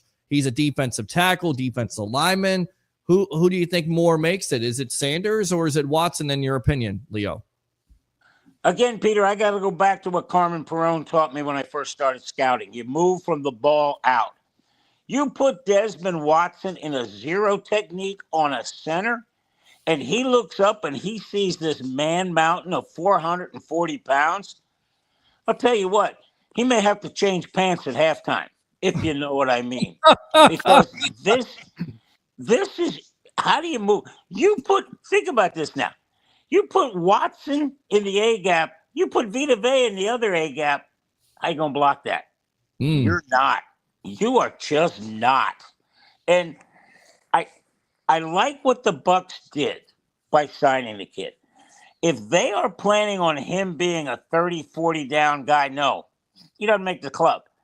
But if he's a guy they're looking at to maybe 10 to 15 snaps, 3rd and long, 3rd and short, right in there, now it becomes a situational substitution. And man, you put him in there, go right ahead with that tush push, because like I said, if somebody runs the tush push, the quarterback goes, and all of a sudden Watson and Vita Vea fall down on top of you, that's close to 800 pounds on top of your quarterback. That may stop that in a hurry. Let's go out to Tampa Bay. Ray Kennedy, Best of the Bay. Who's more likely to make it? Is it Watson or is it Sanders? Are you convinced by Leo, or make a point here? I'll make a point. 2 things. One is I think both of them are either on the practice squad, or because another one of the 31 teams in the NFL love the story of how hard Watson worked or just Shilo and his work ethic. They'd want a piece of that. And I would hope that at the end of the day, they'd say, you know what, I'll stick with this Mad Dog team under Todd Bowles because they got a shot for a ring and they might need me to come in at the 11th hour. But I just wanted to go ahead and point out the obvious irony here. Here we're talking about the argument for Watson and Shilo making a team, and the race can't find any room for Chandler Simpson. Yeah, pretty much. We talked about that, how controversial that was. I know You didn't really answer the question, though. Watson or Sanders? Go. Well, I think practice. Louie makes the point. Shilo being at secondary, and I'm not saying Watson wouldn't be an impact underneath, but I think you want the bodies back there. He's a flyer. He's got speed. You have him coming down. You're not going to have Watson running downhill on special teams. So if it's special teams, I think that Shilo. He wouldn't be running, Ray. He'd be rolling. He'd be rolling, yes. Louie, Watson or Sanders? Go. I'm going to have to go with Shilo Sanders just because I feel like Shilo would contribute more to the defense. I like Watson a lot. Believe me, I think they both make the team, but if I have to pick, I think I'm going to go with Shilo just because he can create turnovers. And like I said, he can hit and he can also play on special teams versus Watson. Watson, you're probably going to get maybe 15 to 20 snaps a game out of him, and that's about it. I think the problem with Watson is I think after a couple of weeks, I think teams are going to know how to redirect their offensive line to guard him and figure that out. I mean, it's going to be fresh. It's going to be new for the week one. Like Atlanta might struggle with it if he makes the team. But I think eventually the good teams, the smart teams that are well coached will figure out ways around to avoid him. Because, I mean, to what Leo says, you don't want to run into that monster. You don't. It's like getting hit by a tsunami. You're not going to win that battle. Yeah. So I think teams can figure that out versus Shilo, where Shilo can be in different places on the field and maybe he can create some turnovers. So, all right, gentlemen, let's go. What, Peter, real quick. Yes. We haven't even thought about this scenario. Okay. He's not the fridge. He's the cooler. Put him at fullback. My God. Leading through the hole. You think somebody's going to stand in front of him? You put him and Vita Vea in that backfield and say, hey, just clear out that right side. Vita Vea played, yes. Well, we call that in Ray Kennedy's house jumbo package right there. There's an inside joke there. We're just saying we've heard. Wait, what about my wife? Ray, can you go ahead and say it like you say it? Wow. Go ahead. Say it. Leo, you have no idea. Ray, say it. Jumbo package. Well, that's tame. Come on. There's no. I can't. Yeah, the cat is sleeping here. But oh, geez. Wake the cat Leo, up. I tell you. Screw the cat. No, Morel. thank you. I'll pass. No, thank you. I'm in a doghouse already. Jeez. Hey, Morel, Peter, yes. can I throw a topic out real quick? Bro, go ahead and we'll read the comments after you throw Jim that. Levitt, USF Hall of Fame. Go. Again, I'm going to stay with football here. Yes, go for it. And my screaming from the cheap seats this week, I'm screaming at the SEC and Greg Sankey because stop trying to put this narrative out that you're the toughest conference in the nation when you can't even get a team to the semifinals last year. I mean, if you're the toughest conference, why weren't Georgia and Texas playing for the third time in the championship game? Well, guess what? The Big Ten annihilated you. And to come out and say, I need 4 teams, I need 5 teams, I need 6 teams. I'm going to go back to the mantra of Al Davis. How about just win, baby? How about just win and prove you deserve to be in there? Because right now, they're a paper tiger. They're just sitting there going, oh, we're the best. But that narrative isn't even flying as a kite. Wow. There you go. Flying as a kite at this point. Yeah, you're exactly right. I mean, college football in itself has really changed with the NIL.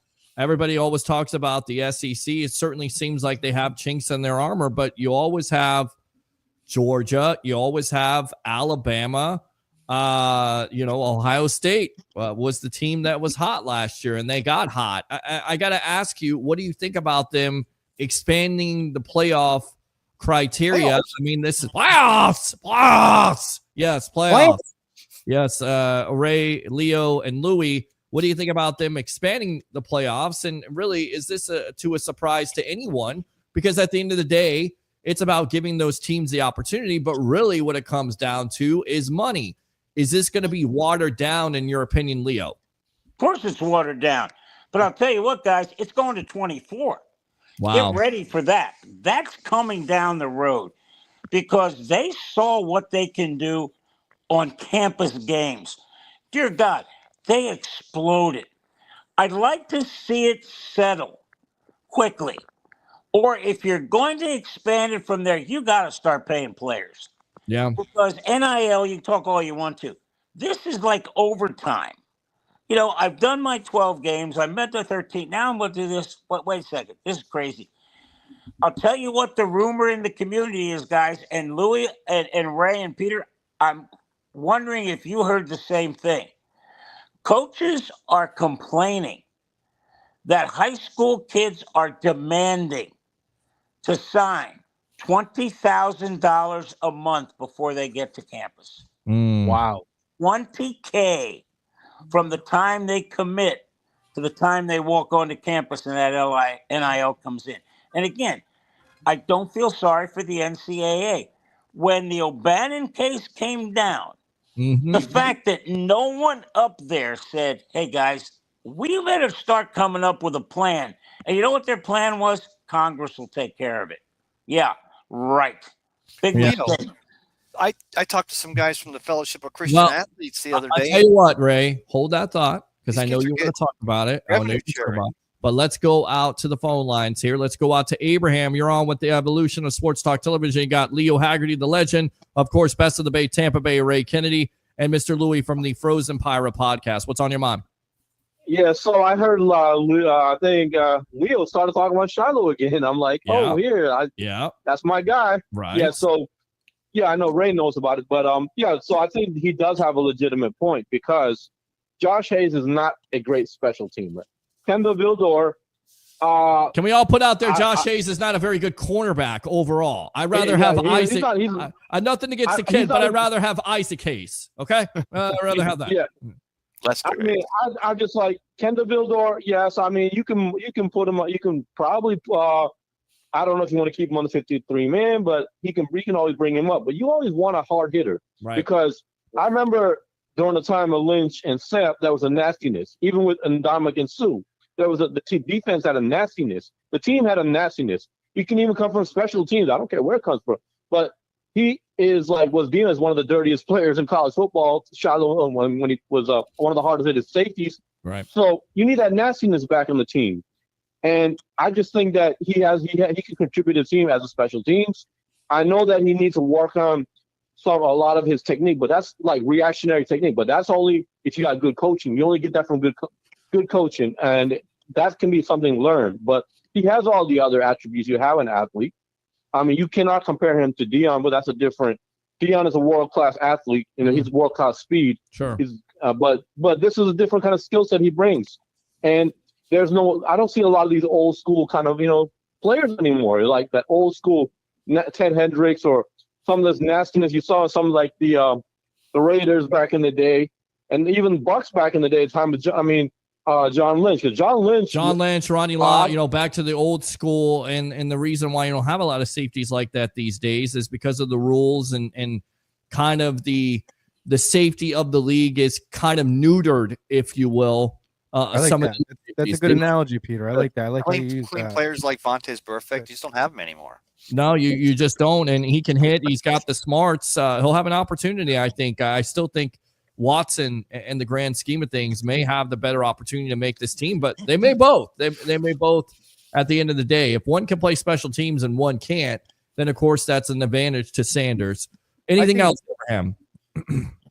Go ahead, Ray. You got something to say?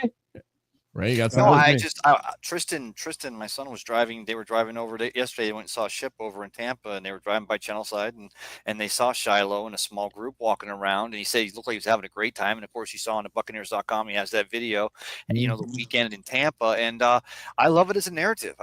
We're Tampa Bay. Have a little fun with it. He's going to do his best. And I posed that if you undervalued a Sanders, either brother, Shador or Shilo, the stock they come from, the training they've gotten, you give them a shot. If they can't make it, they weren't going to make it. It's worth that shot.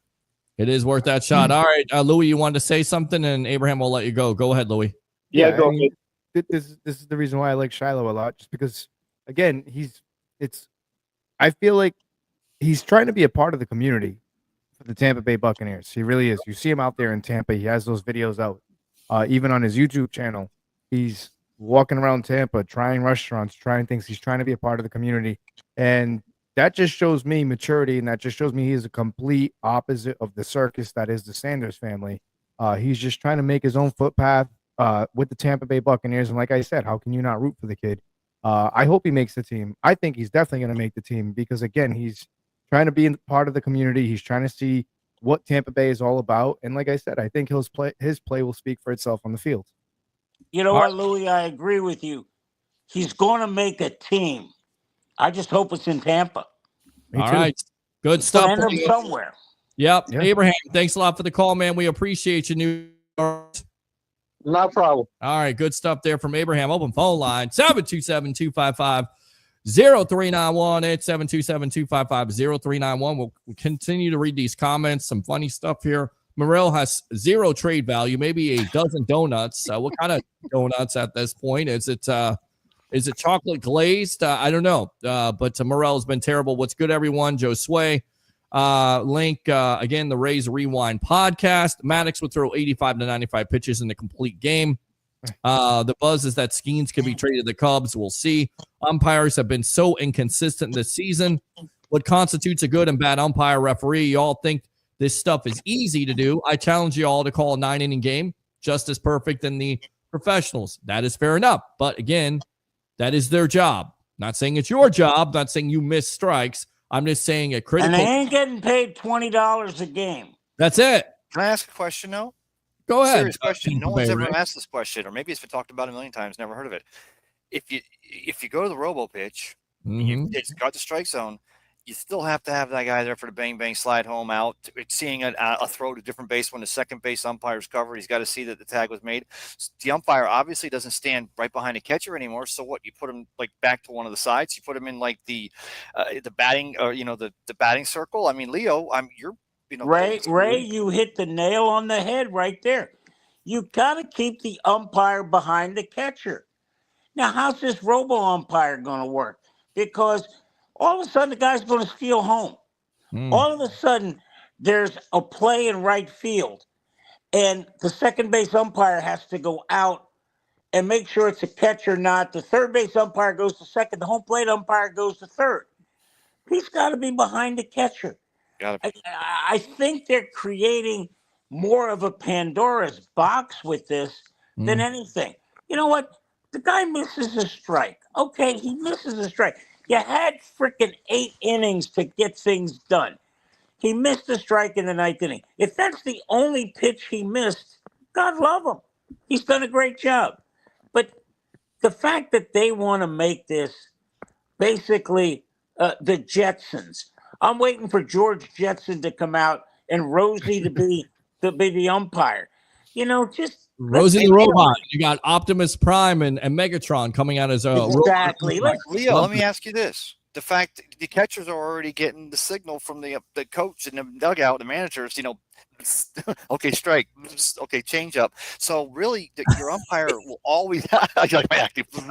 So your umpire always has to stay there to be there for the slide home, the suicide squeeze, the hit, the missed out.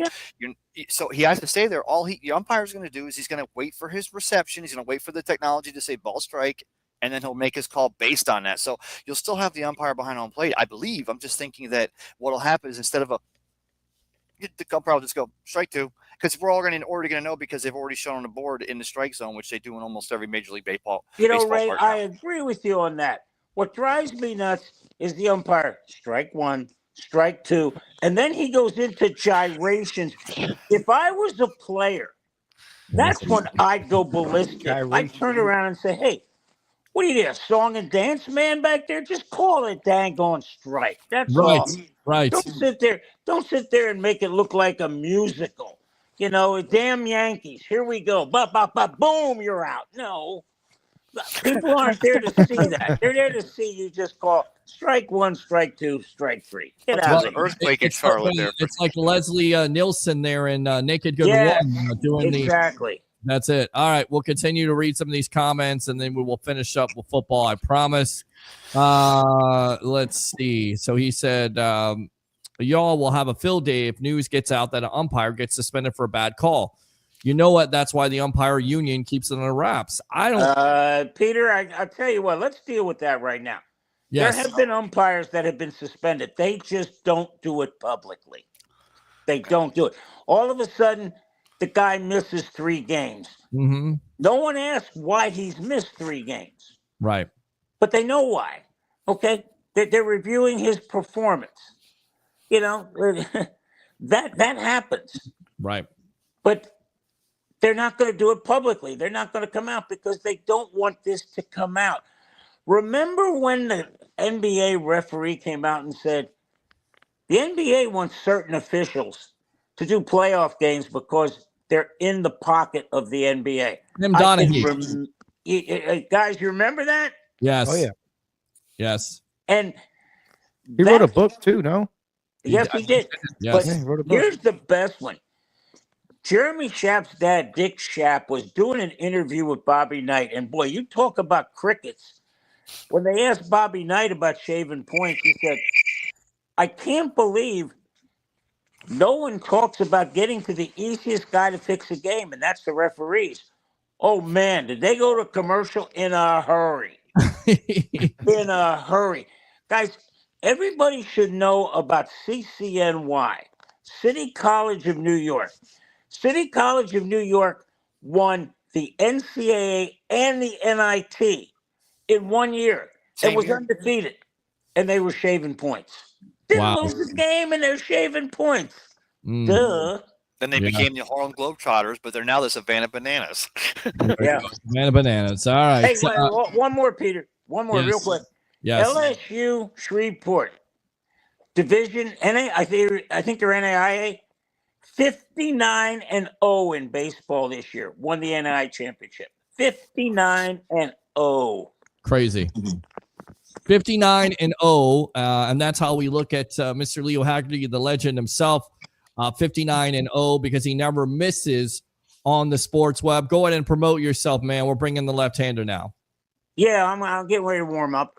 I'm getting ready to post my thoughts from a septuagenarian, which I'm talking about how the NBA has morphed from the time I was born when the Minneapolis Lakers, yes, folks, Los Angeles was in Minneapolis. Do you think there's any lakes in L.A.? No, 8 they took the championships, name by the with way. them. 8 championships, by the way, in a row. Yeah. Oh, yeah. Yeah. Oh. George Mikan. Go look that one up, guys. Yes. And now we've got 2 teams that both came into existence the same year, 1967. Indiana in the ABA. Oklahoma City is the Seattle Supersonics. And I'll tell you what. Anybody who said this is unwatchable is out of their mind. You are going to see Oklahoma City may be the first team to play defense with a vengeance since the Detroit Pistons back in the bad boy days. Watch that just for that. And I'll tell you what, Tyrese Halliburton and SGA, they are just phenomenal athletes. Go watch it. It's worth it. And check us out on Amped Up Sports. Peter, Louie, Ray, I will talk to you on Wednesday from Charleston, South Carolina.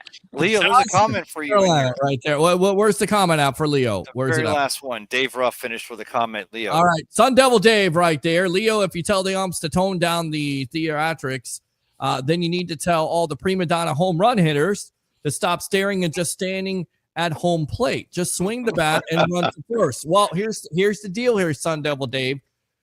Fans watch those prima donnas and they're entertained by them. Nobody's entertained by an umpire. I didn't go home last night and say, man, that umpire, well, the way he called that strike, that's made me want to watch a baseball game. It's totally different. I understand where you're coming from, Sun Devil Dave. Leo, we appreciate it.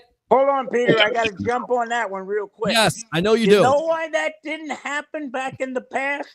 Because the next time you came to the plate, there was one between your ribs. Chin music. And everybody knew it, that you're going to get pelted. Hit the ball, take off. If you're going to stand there and watch it, somebody's going to put a baseball in your ear. Hey, Leo, talk about changing sports. Just like if the Lightning would have had an Enrico Ciccone this year, we would have beaten the Panthers, and we'd be the ones in the Stanley Cup Finals playing the Edmonton Oilers. Well, yeah, hey, how about just having Big Pat back there to, yeah, What about Enrico Ciccone? That guy used to fight every time he had a chance. Oh, Ciccone. Well, he even fought before he even fought in the parking lot. So Yeah. Ciccone would fight before he even got on the ice. Good stuff.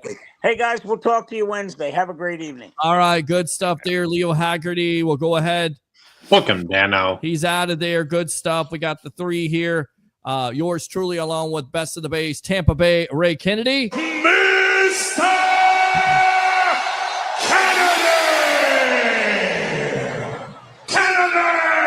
All right, he also got Mr. Louie right there. What do you hear? What do you say? On the Frozen Pirate Podcast, as we'll continue to read comments, talk Bucks, talk about whatever you want to talk about here. Open phone line 727-255-0391 and 727-255-0391. They don't have a replacement during game series in the regular season. If one goes down, then the 4-person crew turns into 3 for the rest of the game. So maybe they need more umpires. Maybe you need more set of eyes, like you need more referees. We need to expand the practice squad, the game day roster, the umpires. We just need more bodies. That's it. Managers and coaches calls affect the game too. That's true. I'll never tell a coach why my strike zone is. You're bound to get yourself in trouble. Good question, Leo. Tim says Watson carried the ball in the Gators bowl game. Peter, they do their job 90+% of the time. WTF are you talking about? But I do agree about doing the job correctly. Okay, that's a fair point. Good point, Ray. We have to decide in the snap of a finger. Sometimes we guess, and most of the time we guess right on course of the border pitch there. You watch every Bucks and Lightning game, but not the Rays. Piss poor excuse. Louie. It's not Lewis. It's Louie. So we got to get Louie into being a Rays fan and watching baseball. He's going to become a Rays savant here on the Evolution. That's your goal. That's your homework. You gotta be careful, man, because like I said, once I start getting going with something like that, do it. Like with the Buccaneers, dude. Yeah. You're multifaceted, my friend. Yeah, but you know what the problem is? I give a real opinion, and people they get very upset about it. I've never understood that. I've never understood that. Yeah, this is not that other. I don't live in a fairy tale world, man. I remember when the Bucks were really bad. And people were saying, we need to get this guy, we need to get that guy. And I would say, hey, we're not playing Madden. Right. We're not playing Madden. But there was a Madden cover athlete today. There was. And it was, who was it now? Saquon Barkley. Hey, they spared. So it's funny that they did this because I had a feeling it was going to be Saquon because, I mean, why not? The season he had, you had to put him on the cover. But that just means one thing, that the Madden curse is real and that the Eagles are not going to repeat as Super Bowl champs. Oh, so not only that, but I realized that they have 2 covers out now. They have your regular cover, and now there's like a deluxe cover. I don't know. I always thought there was just one game, but apparently you get all these perks with the other stuff. Meanwhile, back at the ranch, I noticed that on the standard cover, they have him hurdling, but they kind of blacked out the Jaguars logo. I thought that was well, a lot of fans black out the Jaguar Jaguar. Easy for me to say. Logo. Fans do that. The NFL would like to do that. In fact, most likely they would like to be played in London at this point, with the Jaguar fans not showing up, with an owner who most likely belongs in a James Bond movie and running the Jaguars win the AFC South this year. Really? You think so? Why? Explain. I think they got a lot better though. I think they always were good. I think that I see all the pub coming out of there. I see what Cohen's bringing in the wide receivers, emphasizing the giving Trevor Lawrence. And I realized Trevor Lawrence's first year when he came, and then the second year it's always been about what the coach can do for him. Finally, he's got a coach like Liam, who was all about bringing the offense around a quarterback, the same narrative as with a Baker Mayfield. And now you can see Trevor's going to expand his wings. I mean, I've always said if he doesn't succeed now, then he never was going to. But I think that, and I look at the AFC South, it's not one of the scariest divisions. There's some talent, some areas, but Richardson, who's trying to be quarterback, is Will Levis even here still? You got, I mean, it's a division that I think that the Jacksonville Jaguars could be poised to make a run for. That's just my hot take for the running before summer camp. Well, no, that's a good point, Ray. That's a very good point. Houston still is in that division, correct? Yeah, Houston's in that division, but I mean, the inconsistency there with the Houston Texans, too. So, I mean, it's kind of like last year. Yeah, it's the robot thing. Do that robot thing again, Ray. No, I mean CJ Stroud looked like he was nervous. CJ Stroud, I'm going to call a strike one. Okay, go ahead, Louie. Sorry, Louie. No, Ray, but I'm just saying, like Ray brings up a good point. I mean, that's a very winnable. That's a very winnable division for them. I mean, Liam Cohen. I think a lot of people are biased because he was supposed to be the Bucs offensive coordinator and they didn't like what he did. But unfortunately, again, I'll say it again. One of the most unpopular things that I'll say is this. He took generational wealth for his family and he bettered himself. So I can't be upset with that. And he's going to go coach the Jaguars. And I think he's going to bring a lot of what he did in Tampa to the Jacksonville Jaguars, and he's got himself a hell of a weapon with Travis Hunter. I know a lot of people are saying, "Oh, he can't even catch the ball." Shut up, man. You're not out there. Like, people are so easily manipulated by what they see on the internet. It's sad. But I mean, back to the AFC South. I mean, they're potentially looking exactly like the NFC South has in a couple of years. So I mean, it's anybody's division. And what Ray said. The Colts, who's their quarterback? You know, like, what are they doing? It's anybody's division there. Yep, very good point, guys. Let's talk about some of the things that helped the Bucs today, besides comments from Chris Sims. I don't know if you got a chance to comment about this, but Chris Sims, Ray made some comments about Hassan Reddick, and then we talked about the other case where Baker Mayfield is trying to do his best Tom Brady impression, which is great. Working with players, outside of coaches and, unsupervised, I guess, workouts there, trying to, gain a little bit of an advantage like Brady did during the pandemic. So what do you make of both of those sides there? Chris Sims' comments on Hassan Reddick and how he's handled the situation. And now coming out from Albert Breer of Sports Illustrated, Baker Mayfield. Hassan Reddick, I think J.C. Allen from SI covered it early on. He said that he hears he's working out, and if he doesn't show up, I mean, obviously, you've heard everyone say, look, even if the OTAs, even if you're coming by to get a manicure, it's just that you're in the building. Hey, I'm here.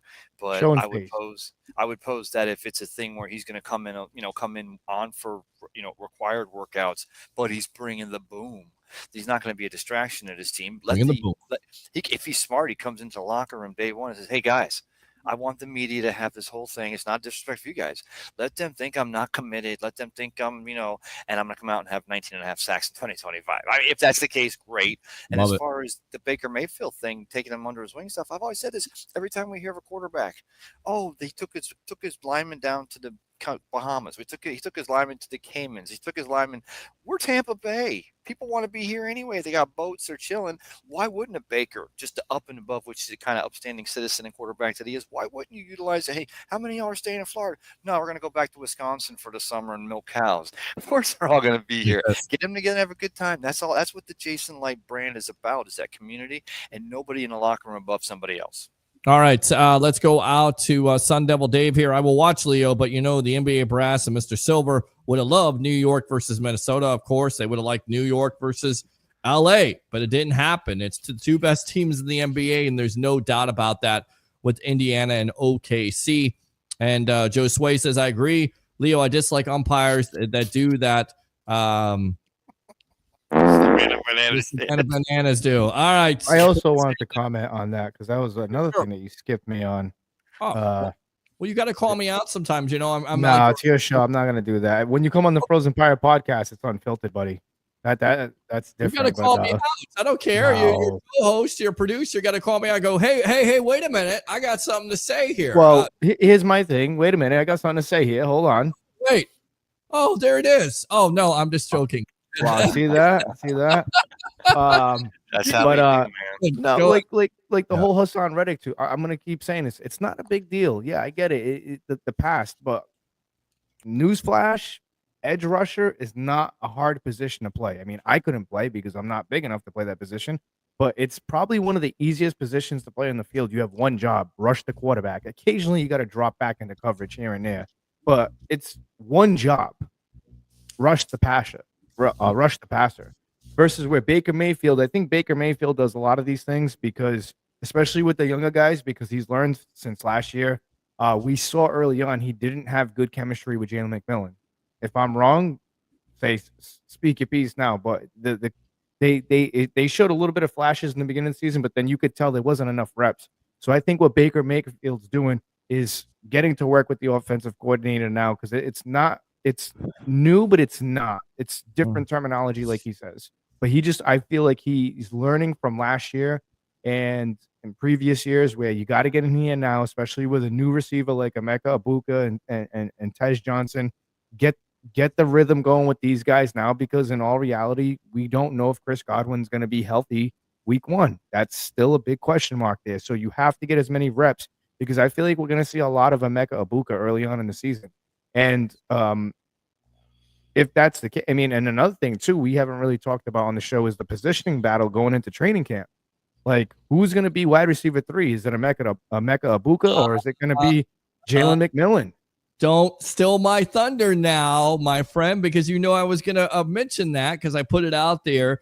This is what Jalen McMillan had to say. Of course, offense late in 2024, totaling 24 catches for 316, 7 touchdowns in the last 5 games. Jalen McMillan, we should have him on Saturday. Just saying, webheads. They're live at the Florida State Fairgrounds for the Tampa Sports Expo there, Card Expo. He should be one of the guests. Bucky Irving also, Antoine Winfield Jr., but 7 touchdowns, 316 in the last 5 games of the season. This is what he had to say when it came down to competition because he's talking about Mike Evans, Chris Godwin, Egbuka. He says, I'm just looking forward to making the most out of my opportunities. I'm not really worried about any 3, 4, 5, 6 spots. I'm just worried about when the ball comes my way, make the play. He's a pro. He says that about Egbuka. Really serious about practice. Already knows half the playbook. So I'm really excited for his growth and his future here. He also says when he became a bigger part of the offense last season, it gave me a lot of confidence. I think it also gave me a lot of just confidence within myself. Just going out in the field and feeling belonging. And if you know about McMillan, the first half of the season, he looked like a rookie. And we didn't know what to expect. Week 1, he looked great. Right. Week 1, he had that big catch. He looked great, and we all had high hopes. And then you've seen the drop-off, and you're just kind of like, man, you know. But I think, again, going back to what I said, I think that was just a lack of reps with Baker Mayfield. And, you know, because, again, it was a loaded wide receiver room. That's why I say I think Baker is doing everything he can with these younger cats because he wants that chemistry with these because he has the chemistry with Mike. He has the chemistry with Chris. Trey Palmer might be on the trade block from what I'm hearing. I'm hearing a couple of teams that are interested Steelers. in him. Yeah, Pittsburgh Steelers. Philly, the Patriots. There's a few teams out there, especially with the Stephon Diggs situation going on. I think New England should take a look at that situation. Really quick. Do we feel differently about the Patriots if Diggs misses some time? Which, listen, he's hanging out with Cardi B. Can I speak on this? Speak on this, yes. Listen, because I've been paying attention for a lot of you guys out there. I am in Massachusetts, and I am going to be launching the 508 podcast just to start covering the Patriots. Good for you. They're right up the street, 40-minute drive for me. So I've been paying attention to Mike Vrabel. Mike Vrabel has handled the situation the way a good coach should be handling it. Hey, we're building a team. We're building chemistry here. We're building and he says accountability. You know, guys that want to be here. And, you know, he didn't throw him under the bus or anything like that because they were asking him the hard-hitting questions like, hey, did you see the Stephon Diggs situation? But yada, yada, yada. And the way he answered it was, hey, you know, we'll get to it when we get to it, this and that. But we want to pay attention to the guys that are here. If I'm Mike Vrabel, I'm not too happy about this because, again, like this is a situation where this is not good for a young quarterback in Drake May. And you can't really have that in a locker room in my situation. And I don't know if you guys seen the video, Oh, but that was some sugar booger that he had for those girls. All right? well, And he had $70 Cardi B million was there with, dollars. right? Cardi B is with them, and they're Yeah, partaking. man. You And know, there's some pink powder, if you will, that he's passing out. whatever the hell they call that stuff. P. It's Diddy like stuff cocaine. going on there. Yes, yeah, P. Diddy stuff going on over there. There you go. But I mean, think about it. Think about it. If you're Mike Vrabel right now and you see that video of the guy that's supposed to be wide receiver number 1 for your young up and coming quarterback, who I would say he's just as good as Caleb Williams and the rest of those guys. He just didn't have the right supporting cast around him. This kid's gonna be a star. I've watched this film. I've seen him play. This is the worst case scenario for this kid right now. And what they need to do is they need to go and call the Tampa Bay Buccaneers and go get a Trey Palmer and Stephon Diggs. I do not want this dude in my locker room. Now we're starting to see Buck fans. We're so concerned about Hassan Reddick. It could be worse. You could have a Stephon Diggs situation right now. Imagine that video surfacing with Hassan Reddick on that ship, on that boat. Done. Well, Louie, we already had our Stephon Diggs, and his name was Alvin Harper, and we don't want that again. Whoa, Thank you very much. Whoa. I got a better Thank one you for you. very How about Antonio Brown? That was that's the closest thing to Stephon Well, Diggs. he just lost his shit at helping at the Met Stadium. I'll say to this day, man, he cost us a Super Bowl run because I'm telling you right now, if he didn't lose his ship and he stood on a straight arrow, I honestly think he's the difference maker in that Rams game. I think he was sleeping with Giselle by then, so it was already done between him and Tom. Oh, jeez. Hey, listen, man. He was sleeping with an OnlyFans model whose claim to fame was licking a toilet. With that being said, on that note, let's go out to this guy right here, the phone caller. Sun Devil Dave, who would never lick a toilet here. Welcome to the Evolution. Great job. Oh, boy. Great job. Ray, Louie. Yes. Hey, I got a quick question, Louie. You're gonna love this too. Remember, you were always talking about realignment. You're tired of Miami over in the NFC East. Yes. AFC East. I'm sorry. Yes. So here's something I thought about, and we got to talk to Roger Goodell. I mean, this is so simple. Think about this. You're gonna have the real cool NFC South. It's easy. Tampa, Miami, Jacksonville, Atlanta.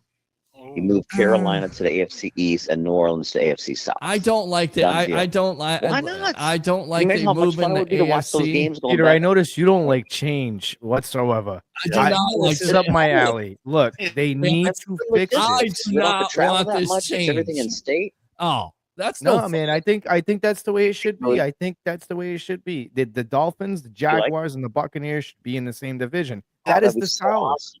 That's the South, You should man. be loving this. All the Florida. And then think about it. You have this is how stupid Why can they right do this? this situation is. You have the Well, Cowboys in the go ahead and East. finish this thought. It The makes no reason sense. why- Well, Roger Goodell, you said Roger Goodell and simple in a sentence. So right there, that's an oxymoron because it's never simple when it comes to Roger Goodell, the king of the National Football League. The guy But did think a about draft it. from a lazy boy. Yes. But think there you about go. it. Think about it. Why are the Cowboys in the East? It makes no sense. I get it. Their rival is the Eagles and the Redskins, and whatever. You can still have those games because it's a longer season now. You get what I'm saying? You can still have these games. I think they need to realign these divisions. Again, the Patriots, the AFC East, the Dolphins are in the East. Why? That makes no sense. They're not the East, they're the South. So I don't know. I think they should realign the divisions, in my opinion. They're not. They don't.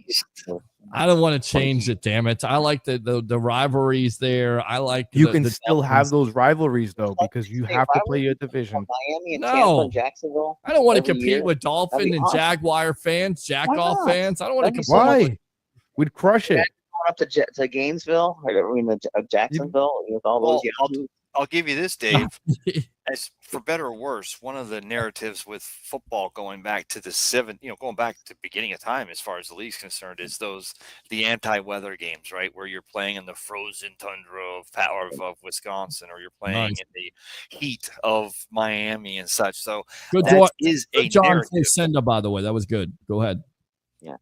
the wins of November. But the thing is, it is a thing. But would it be over? Especially if you want to do a 4-team league over in Europe. Now you can do all 4-team divisions, have 4 teams over there, and just have Con and the Jaguars play all 4 of them teams once every season. But I mean, I don't like that idea. I don't think that's fair that a team needs to travel to London twice a year in a division. If you're gonna do that, I think they should have their own. Europe should have their own league. That is also in the future because Roger Goodell was talking about that having 16 international games, and I'm telling you why they're going to do that because it sells out in 8 to 10 minutes. Yeah, but you know what's? It's not right for the fans though. I agree.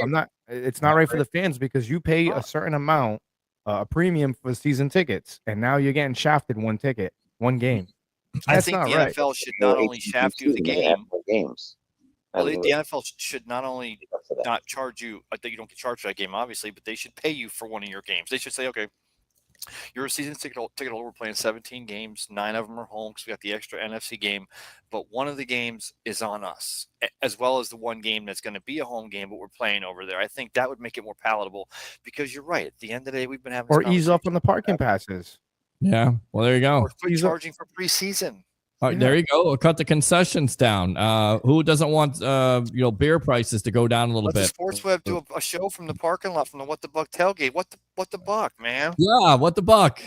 They beat Southeastern out of Lakeland for the Natty National Championship. Lamar says, "Aloha, guys. Aloha to you, man. New friend there, new webhead on the Sports Web. I guess out of Hawaii. I agree with you, Louie, on Antonio Brown. All right, Sun Devil. What else?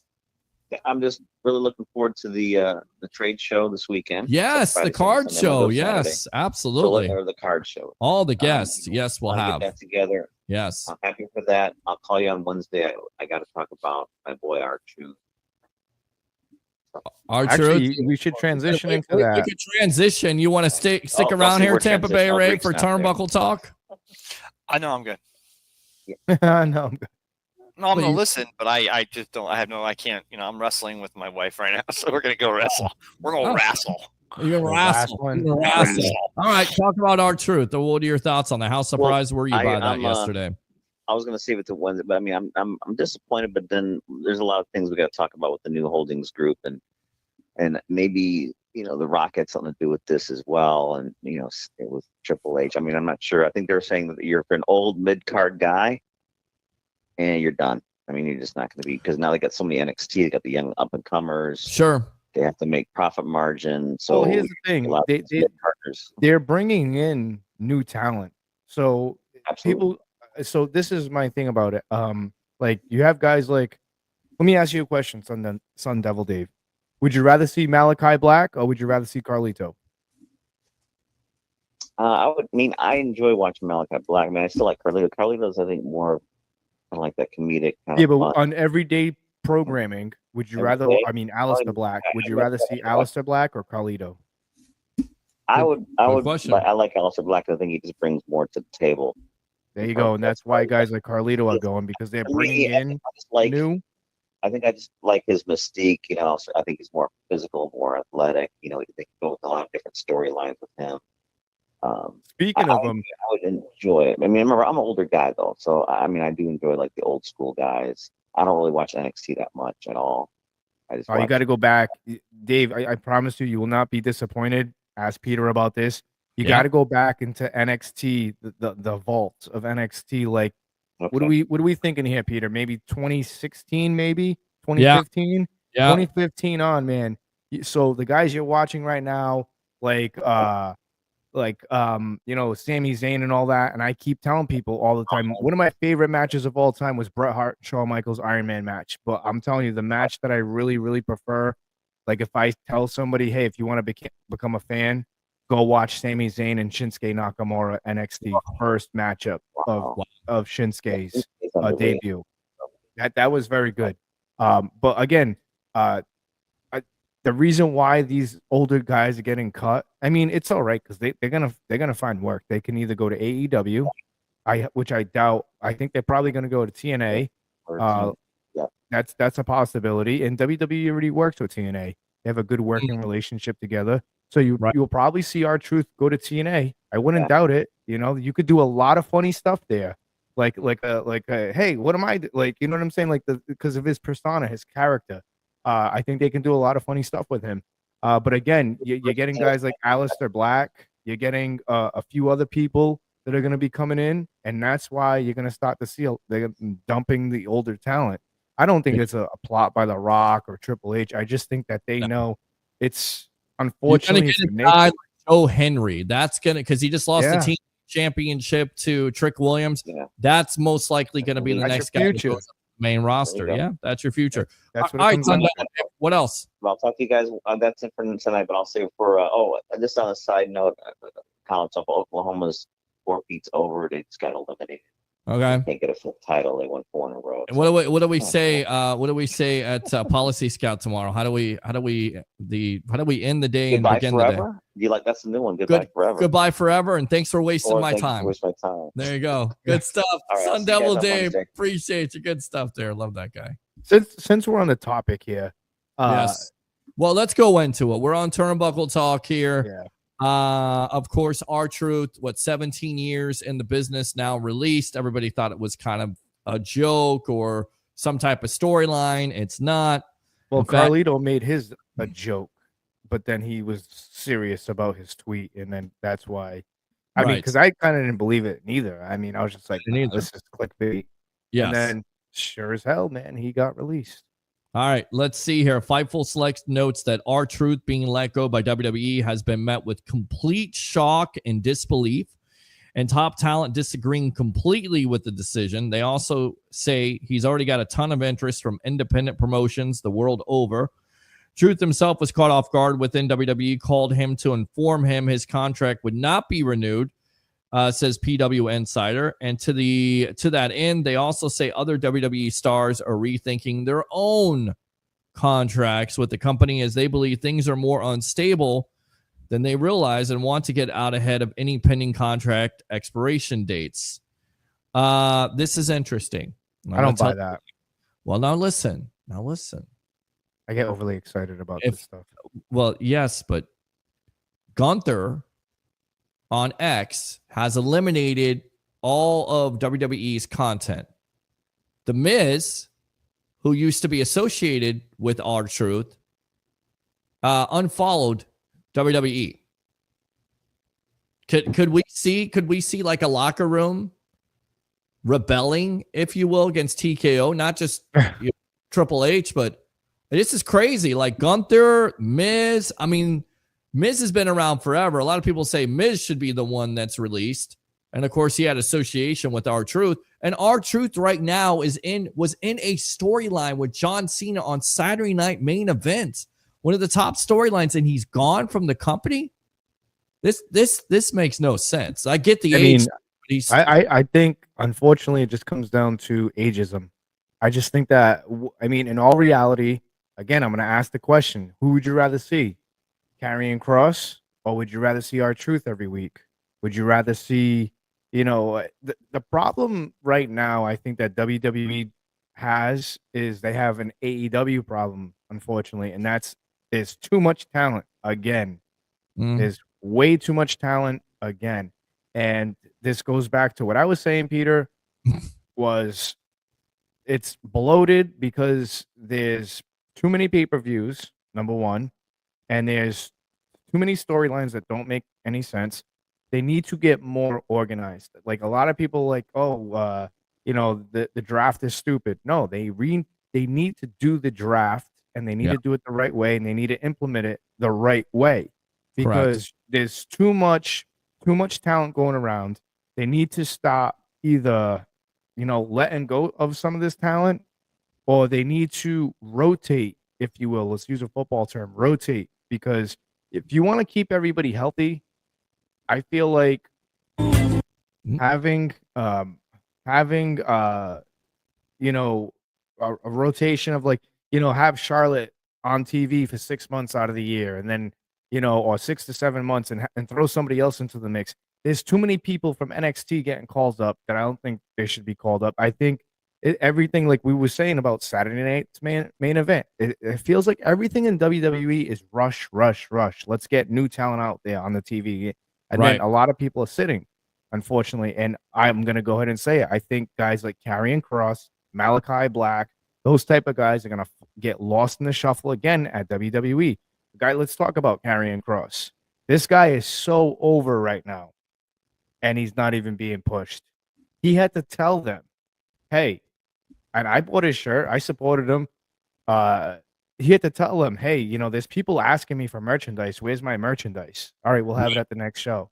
Right. That's a problem. Yeah. You're not listening to your audience. Why isn't a guy like Karrion Kross getting pushed? He's a killer. He's great on the mic. He can wrestle. He's been known. Not only that, Peter, I'll make you $1 million right now. Yes. You want to revamp the tag team division? Because the tag team division sucks. You want to revamp the tag team division? You got to start having more tag teams with credibility. You brought in guys like Aleister Black. Pair up Aleister Black with Karrion Kross. There's a tag team. They need to start creating stables for things to make sense because, again, there's too much talent on the rosters. You need to start creating stables. You need to start creating tag teams. Yeah. That's a big problem. There's too much going on. And honestly, I think the women's division is. Hold on. You got DIY. You've got Motor City Machine Guns. Yep. You got Street Profits. Yep. What's the other tag team? Faxium or Fraxium? Yeah, who are they? I mean, they're pretty. I mean, they go back down to NXT or go to TNA because they're not a factor. Right. That's what I'm saying. If you go back to the late 90s, even the mid 90s, look how awesome that tag team division was. True. I guarantee you, guys, in the comments, let me know. Were you not excited to watch tag team wrestling? Because every tag team was relevant. It could have been the stupidest tag team. You had Sexual Chocolate and Val Venus, and that was still a good tag team. It was interesting. It was fun to watch. The tag team you just named off, they were terrible. I seen them on the mic. They were terrible. And now you're trying to infuse the Wyatt Six into this whole thing. That, by the way, that whole concept that they were doing, you could tell so much with where I know I'm jumping all over the place. It's just that I'm very passionate about this whole tag team division thing. Where was the element of surprise with the Wyatt Six? It was like, oh, on a moment of silence for the tag team division on 3, and then all of a sudden the Wyatt Six come out. Like, come on, man. It was a salute to Bray because it's Bray's birthday. But I mean, you could have done it differently this week. I actually thought it was done well. I thought it was done well. Now, this week they did it again. It's like, okay, we've done this all over. We did this again. Continue, do something different. Who's going to represent the Wyatt Six though out of the tag team though? Who are you building? Like, is it Loomis? Is it Gacy? Like, are they the tag team? What about Eric Rowan? Yeah, I don't know. That's a great question. It really is. Like, it should be interchangeable at this point. Yeah, man, it's all over the place. And then they have New Day. They tried the heel turn. That's not working. You need to create a serious tag team. You have to create, to me, you have to create, I think that would solve a lot of the issues with the roster problem. Like Imperium. You had Gunther with Imperium. Gunther kind of lost his edge when they split up Imperium. Imperium was good. This is what I'm talking about. You need to have factions of you need to have cliques like the Judgment Day. The Judgment Day is not as good anymore. No, because it's just so watered down. Like Finn Balor is such a joke right now, but in my opinion, he's a top 10 wrestler. He is. What's going on there? Like again, the whole they have an opportunity to recreate. They own all the rights to WCW. They own the rights to the ECW. You need to stop bringing back some of this stuff. You need to bring back the NWO, and you need to do things the right way. You need to start creating better tag teams. You need to stop rushing everything. That's the problem with WWE. They had their finger on the pulse, and then now they're starting to lose it. And I'm gonna say this, and it's gonna shock a lot of people. But AEW is starting to come up a little bit. And now I'm not saying the balance of power is shifting, but I'm just saying it's going to get to a point where it's going to get dead even. I think WWE has gotten so comfortable that they've had their foot on AEW's throat for so long that they're getting way too comfortable, and they think they can just get away with the slick shit. And it's not going to work because people are going to revolt to it. People are going to just eventually say, hey, that Hangman Page match wasn't so bad. Hey, I'm curious to see what's going to happen with Swerve and Hangman. I Mm. am. I'm not gonna lie. I'm curious to see that. Well, listen to you. Turn over a new leaf and watch a little AEW, and I agree with you, and we'll get back to that in just a moment.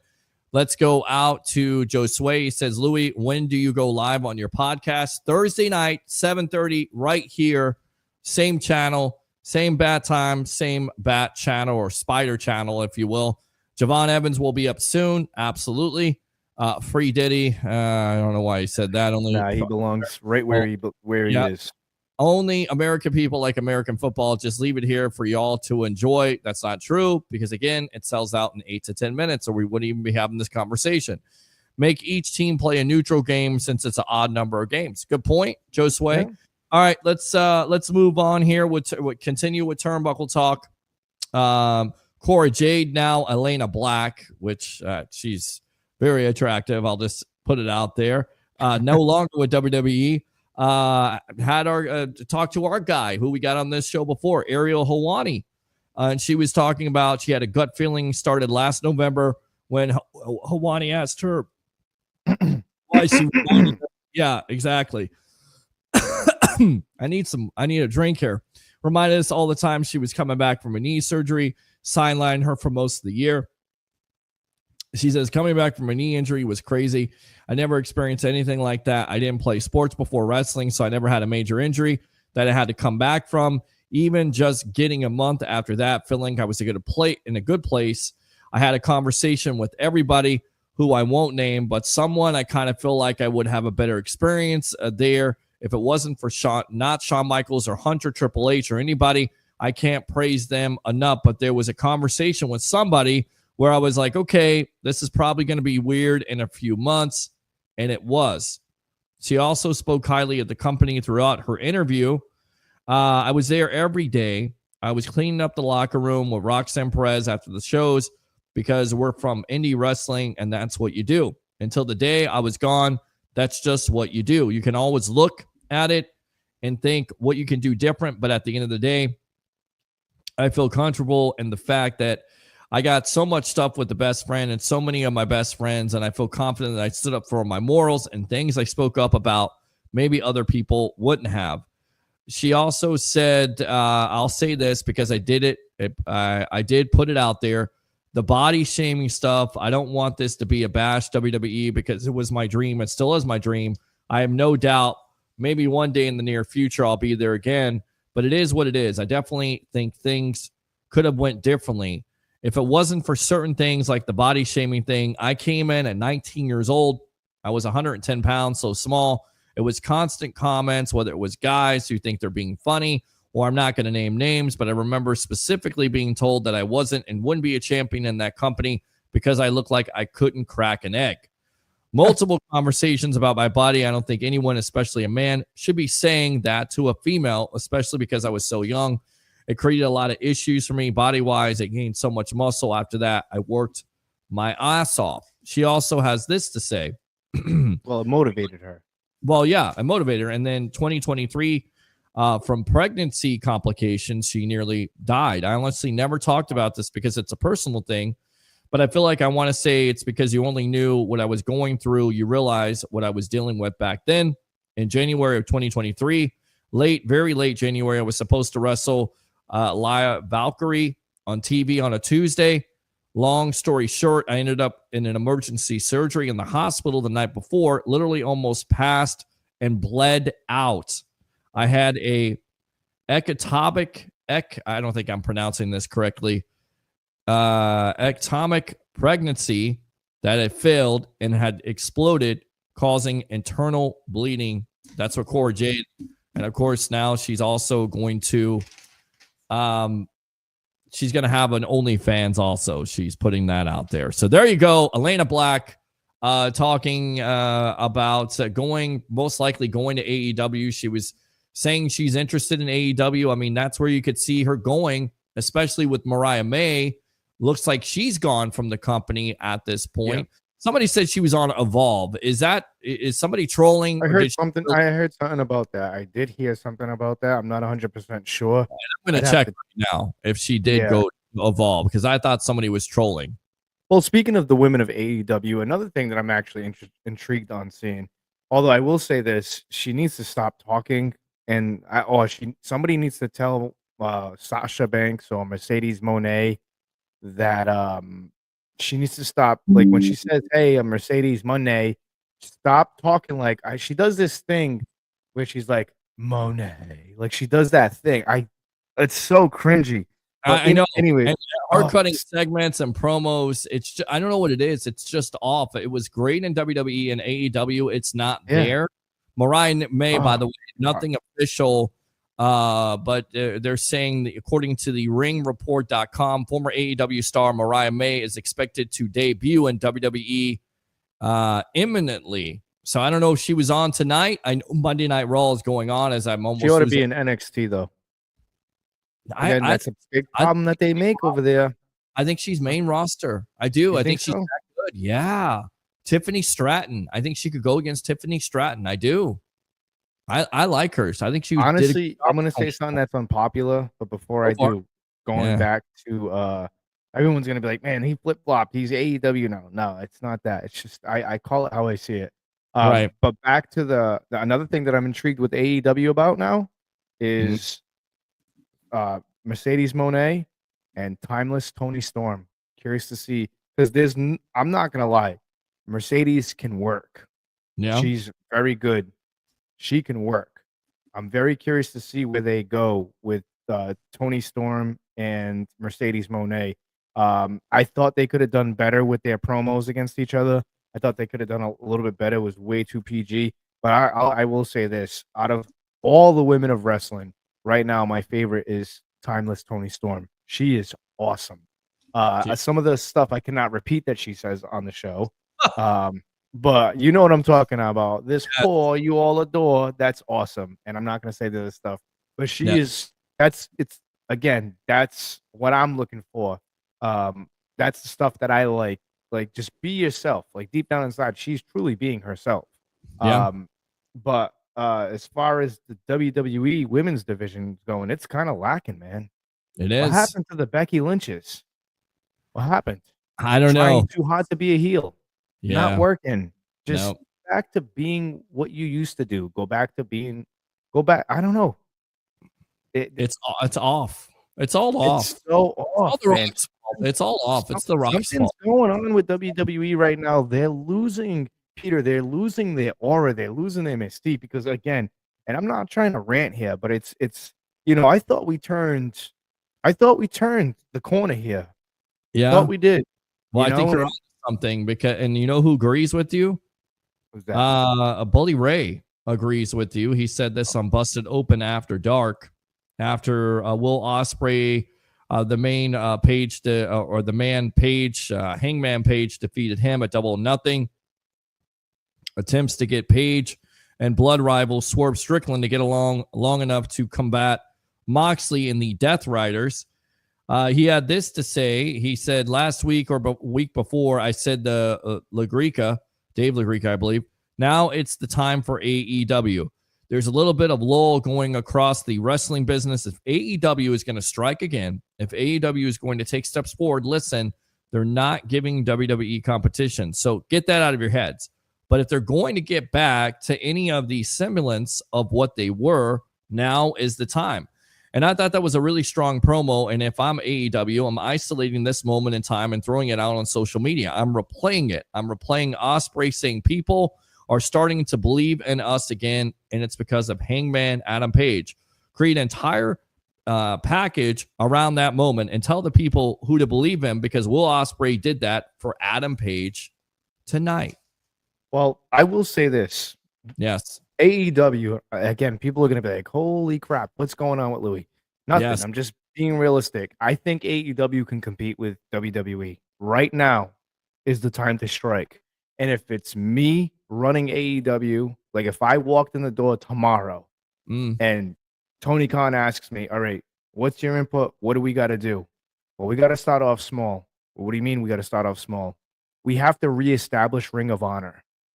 That's going to be our NXT. And once we can go against NXT with our Ring of Honor, because Ring of Honor was the shit back then.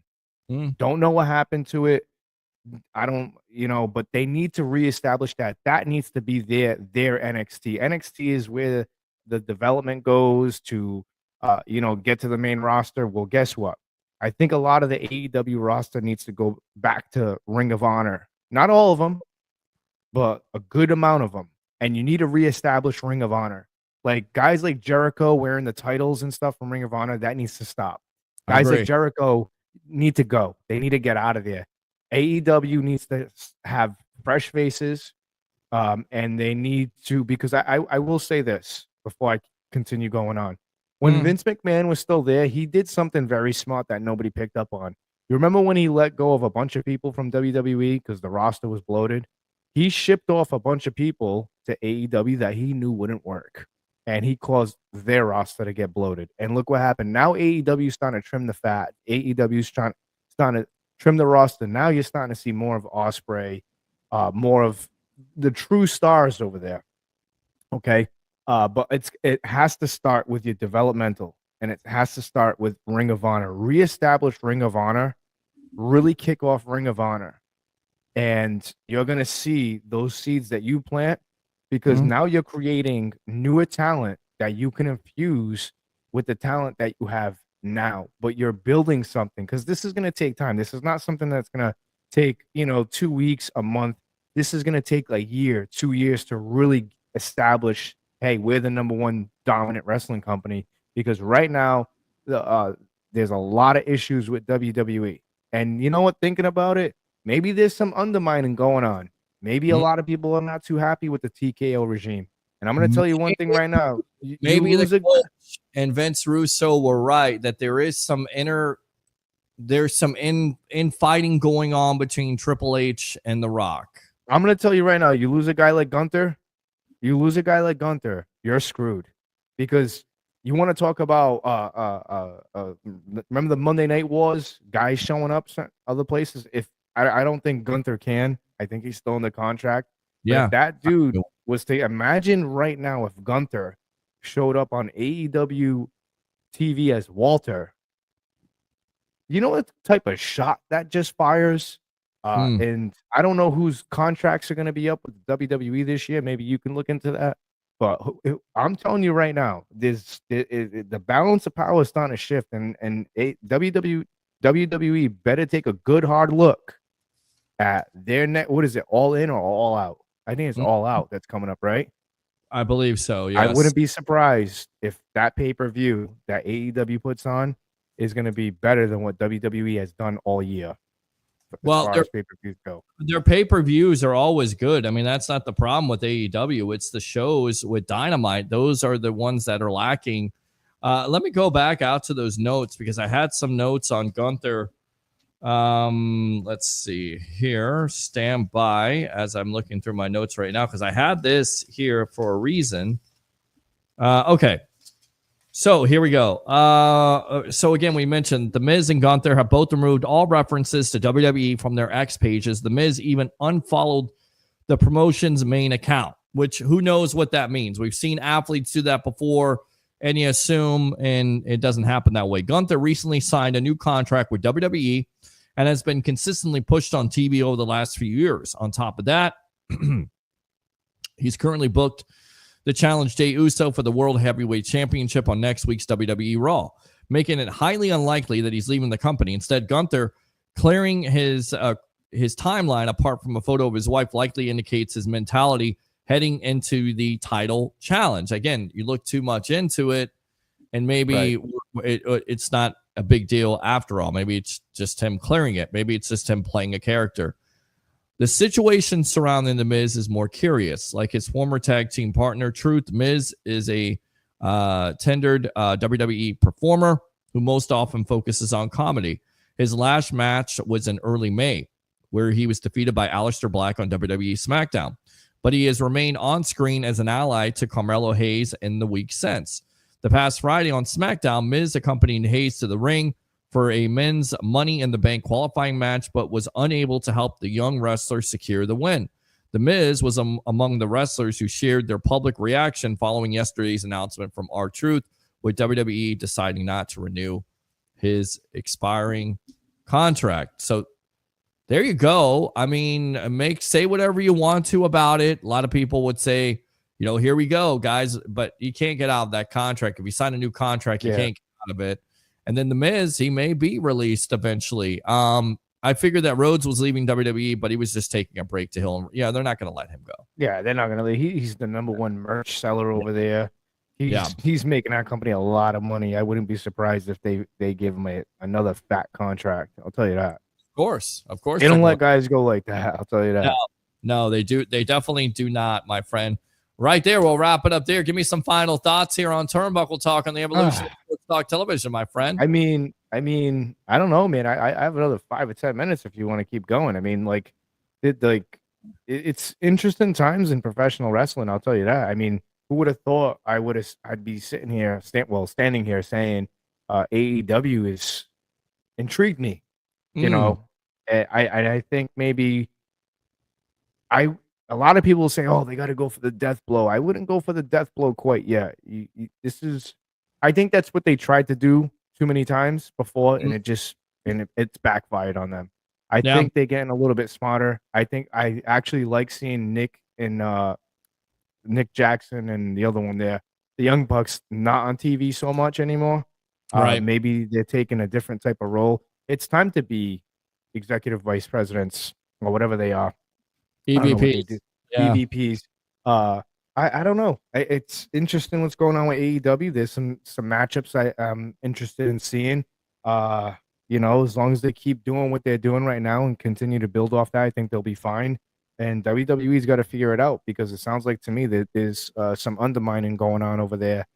Because I can't understand how they start off so strong and they cleaned up so much, and then to be back in this situation, maybe we're overlooking this like the Hassan Reddick situation. Maybe it's just WWE saying, hey, The Miz, honestly, if The Miz leaves, who cares? I mean, right. It's The Miz. I mean, he can go to, I'm sure he'll show up at AEW or TNA, wherever. There's plenty of places for him to go. Or retire. Or just retire. Yeah, I mean, he's got a wife, he's got a family, he's got kids. It's been documented. He's done everything. He's accomplished everything as a wrestler. He's been a champion. He's been around since 2007, 6, 5? Even sooner than that. I mean, wasn't he in like 2002 or 2005 during Tough Enough? He was Mike somewhere around there. Yeah, I mean, he's been around for a while. I mean, you can't do it forever. You can't. Yes, but you can't. I mean, if you're Ric Flair, you know what they should do with him? Honestly, this is my opinion. Either make him a heel manager, because I think he has the potential to be a great heel manager, just like Bobby Heenan and those guys. He has that potential. He really does, because his character. Or you need to turn him into an announcer, kind of like a Jerry the King Lawler. And that's okay, because The Miz has done a lot of stuff. He's accomplished a lot as outside of him being an ass clown, in my opinion. I respect him for everything he's done. He's done a fantastic job at being a performer and being a good professional wrestler, in my opinion. He was safe. I never heard anybody complain about him. Quite frankly, he got bullied in the locker room, and then Taker was like, all right, enough of that. You've earned our respect, blah, blah, blah. You know what I'm saying? I think he's got like the shit end of the stick a few times, but he's still there. He's done a lot. He's accomplished a lot. I'd like to see him take a different type of role in the company. And Is get he it. a Hall of Famer too? Is he a Hall of Famer yet? I got to see what he does in this half of his career, because now you're at the end. He was already a Hall of Famer. Is he not a Hall of Famer? Because if he's not a Hall of Famer, that's the next guy that goes in. Is Miz a Hall of Famer? Yet to be determined. I got to see what he does for the rest of the year and the year after that. Me personally, Peter, I'd like to see him as a manager. I really would. He's not a Hall of Famer. Yeah. You know, I got to see him as a manager. He's really got to, or a commentator. I think that's the next two roles for him, in my opinion. Remember the stuff he was doing with Karrion Kross? That stuff, that was pretty cool. I like that. Remember, though, he did start out as an announcer, so I don't know if he wants to go back to that. I think he's done enough. I think he's a Hall of Famer. I think he can walk off to the sunset. He could go to AEW. He gives me money. Yeah, man. He gives me, for some reason, I can see him as a manager, and I can see him like that Bobby the Brain Heenan type of vibe. That's the vibe that I get off of him, and I think that'd be a good role for him. I think he would do a fantastic job. Yeah. Yeah, you know. And another thing too is I want to see better tag teams. We have to start establishing better tag teams. I'm gonna push for that. Karrion Kross and Aleister Black. That's a good tag team. It is a good tag team, but I like the Motor City Machine Guns. I like the Street Profits. I like DIY. Would you put over if you had Karrion Kross and Aleister Black as a tag team? Would you put the titles on them? I would definitely set up a rivalry between the Street Profits. I like that matchup. I would like to see DIY going against Karrion Kross and Aleister Black. I think those styles, that indie style, I think they would blow the roof off. I think they would be, and you gotta have the title involved because you have you put the title on the Street Profits, so you got to make people care about it. Yeah, you're gonna take the title off of Street Profits. You want to keep them, in my opinion. I think you got to keep, like, if you do establish a tag team like that, you got to keep them away from the title picture. You got to make them earn it. You know, going up against DIY and then kind of earning that, and then taking the belts off, taking the belts off them, and that's how you start. Because honestly, I think those tag team titles that they have, Street Profits, they have the old vibe to them. I like those titles a lot, and they need to make those tag team titles mean something again, because a lot of these titles are meaningless. Like the women's tag team titles, where are they? Do you know who has them? I don't. You know, they're meaningless. They get lost in a shuffle. These titles don't mean anything. Excuse me. These titles don't mean anything anymore, and that's a huge problem, in my opinion.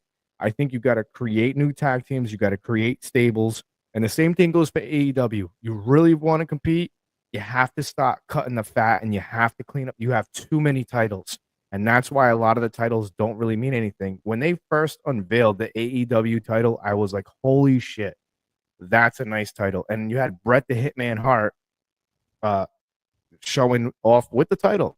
Yeah, I think the WWE, for them to clean this stuff up, create new tag teams, have these titles mean stuff, start eliminating some of the fat and the waste. And you really have to build, like, after this Cena stuff is done, you have to get rid of that title. Go back to the Wayne Angle. Bring some relevancy back, because that title, to me, again, it's hogwash. It's full spit, that title. What this whole stuff that's going on with, it's terrible. And then even the title that Jey Uso, and this is gonna sound popular, but I'm not really impressed by his title run either. It hasn't been impressive. It has not. It is not been impressive. I remember The Miz on the Real World MTV show. Absolutely good stuff there, Joe Sway. WWE needs to have a pay-per-view every month or two, not every 2 weeks, says Christopher Cole. Good point. And we're taking down mighty Old Miss. Vandy, Texas knocked out LSU on the ropes. Wow, good stuff. Thank you very much for the update. Louie right there. Appreciate the time. As always, we won't see you on Wednesday. Enjoy the might later on in the day. You might see me. You might not. I don't know. We have a lot of graduations going on. So yeah. Well, and then tend to business, my friend. Go ahead and give, as we always say here. What do you hear? What do you say? Give it to him. Hey guys, I appreciate you guys tuning in again. Last week's episode, another killer number. You guys are killing it, all the web heads. So again, if you guys want to find me, I know there was a question in one of the comments. Every Thursday, 7:30 to whatever time on Facebook Live. Any way you watch a podcast, I'm there. Please go to subscribe to the YouTube channel. It's the Frozen Pirate Podcast. Like and subscribe. Make sure you hit the bell notification so you know when I go on live. Also do the same thing for the Sports Web. You don't want to miss anything. We had a great conversation today. If you haven't, go back and listen. Peter got a little spicy during some umpire talk, which was pretty cool. But that's what you get here. But again, guys, every Thursday, 7:30, Leo always joins me in the first half hour, and then I try to get a couple of people on. It's tough right now because everybody's busy. But again, go find me on Facebook, Louie Leitao. Also, you can find me on Instagram, the Frozen Pirate Podcast, on X, the Frozen Pirate Podcast. I'm on the TikToks there. but I don't really use the TikTok. I should utilize it a little bit. TikTok. Frozen Pirate Podcast. Yeah, Frozen Pirate Podcast everywhere. And right here on the Sports Web, Wednesday, 8 o'clock, and Mondays at 8 o'clock. Yeah, that's it. I'm tired now. I'm going to go to bed because I got to get up at 4 a.m. This new job's cool, but we start very early, and I got to go to bed. All right. There you go, my friend. Good stuff. Mr. Louie from the Frozen Pirate Podcast. Shoot him up right there. He's out of there. Good stuff. Thanks a lot to all the guests for the night. We'll keep it down because the roommates are about to go to sleep. I did buy them tacos tonight, so they're happy. Thanks to Harry, the Greek professional handicapper extraordinaire. Of course, Tampa Bay, Best of the Bay, Ray Kennedy, Al Bushman of the Rays Rewind Podcast, Leo Haggerty, former Coach Scout and now media member of Night Sports Productions. And once again, right there, Louie from the Frozen Pirate Podcast, newest show here on the Sports Web. Remember, Wednesday night we'll be back. And, of course, Friday, Saturday, and Sunday right there at the Florida State Fairgrounds. Like and subscribe to the Sports Web on YouTube. Friend me on Facebook at Peter H. Blake. Give to Facebook stars, YouTube super chats. Do 3 things. Bring your passion. Bring your excitement. Just don't bring any nonsense. I'm your host, Peter Blake, your Rolex reporter. What time is it? It's my time. And for fans of the Sports Web and the Tampa Bay sports fan, it's your time. We'll see you next time on the evolution of Sports Talk Television. And as we always say on this show to end it off, go Bucs.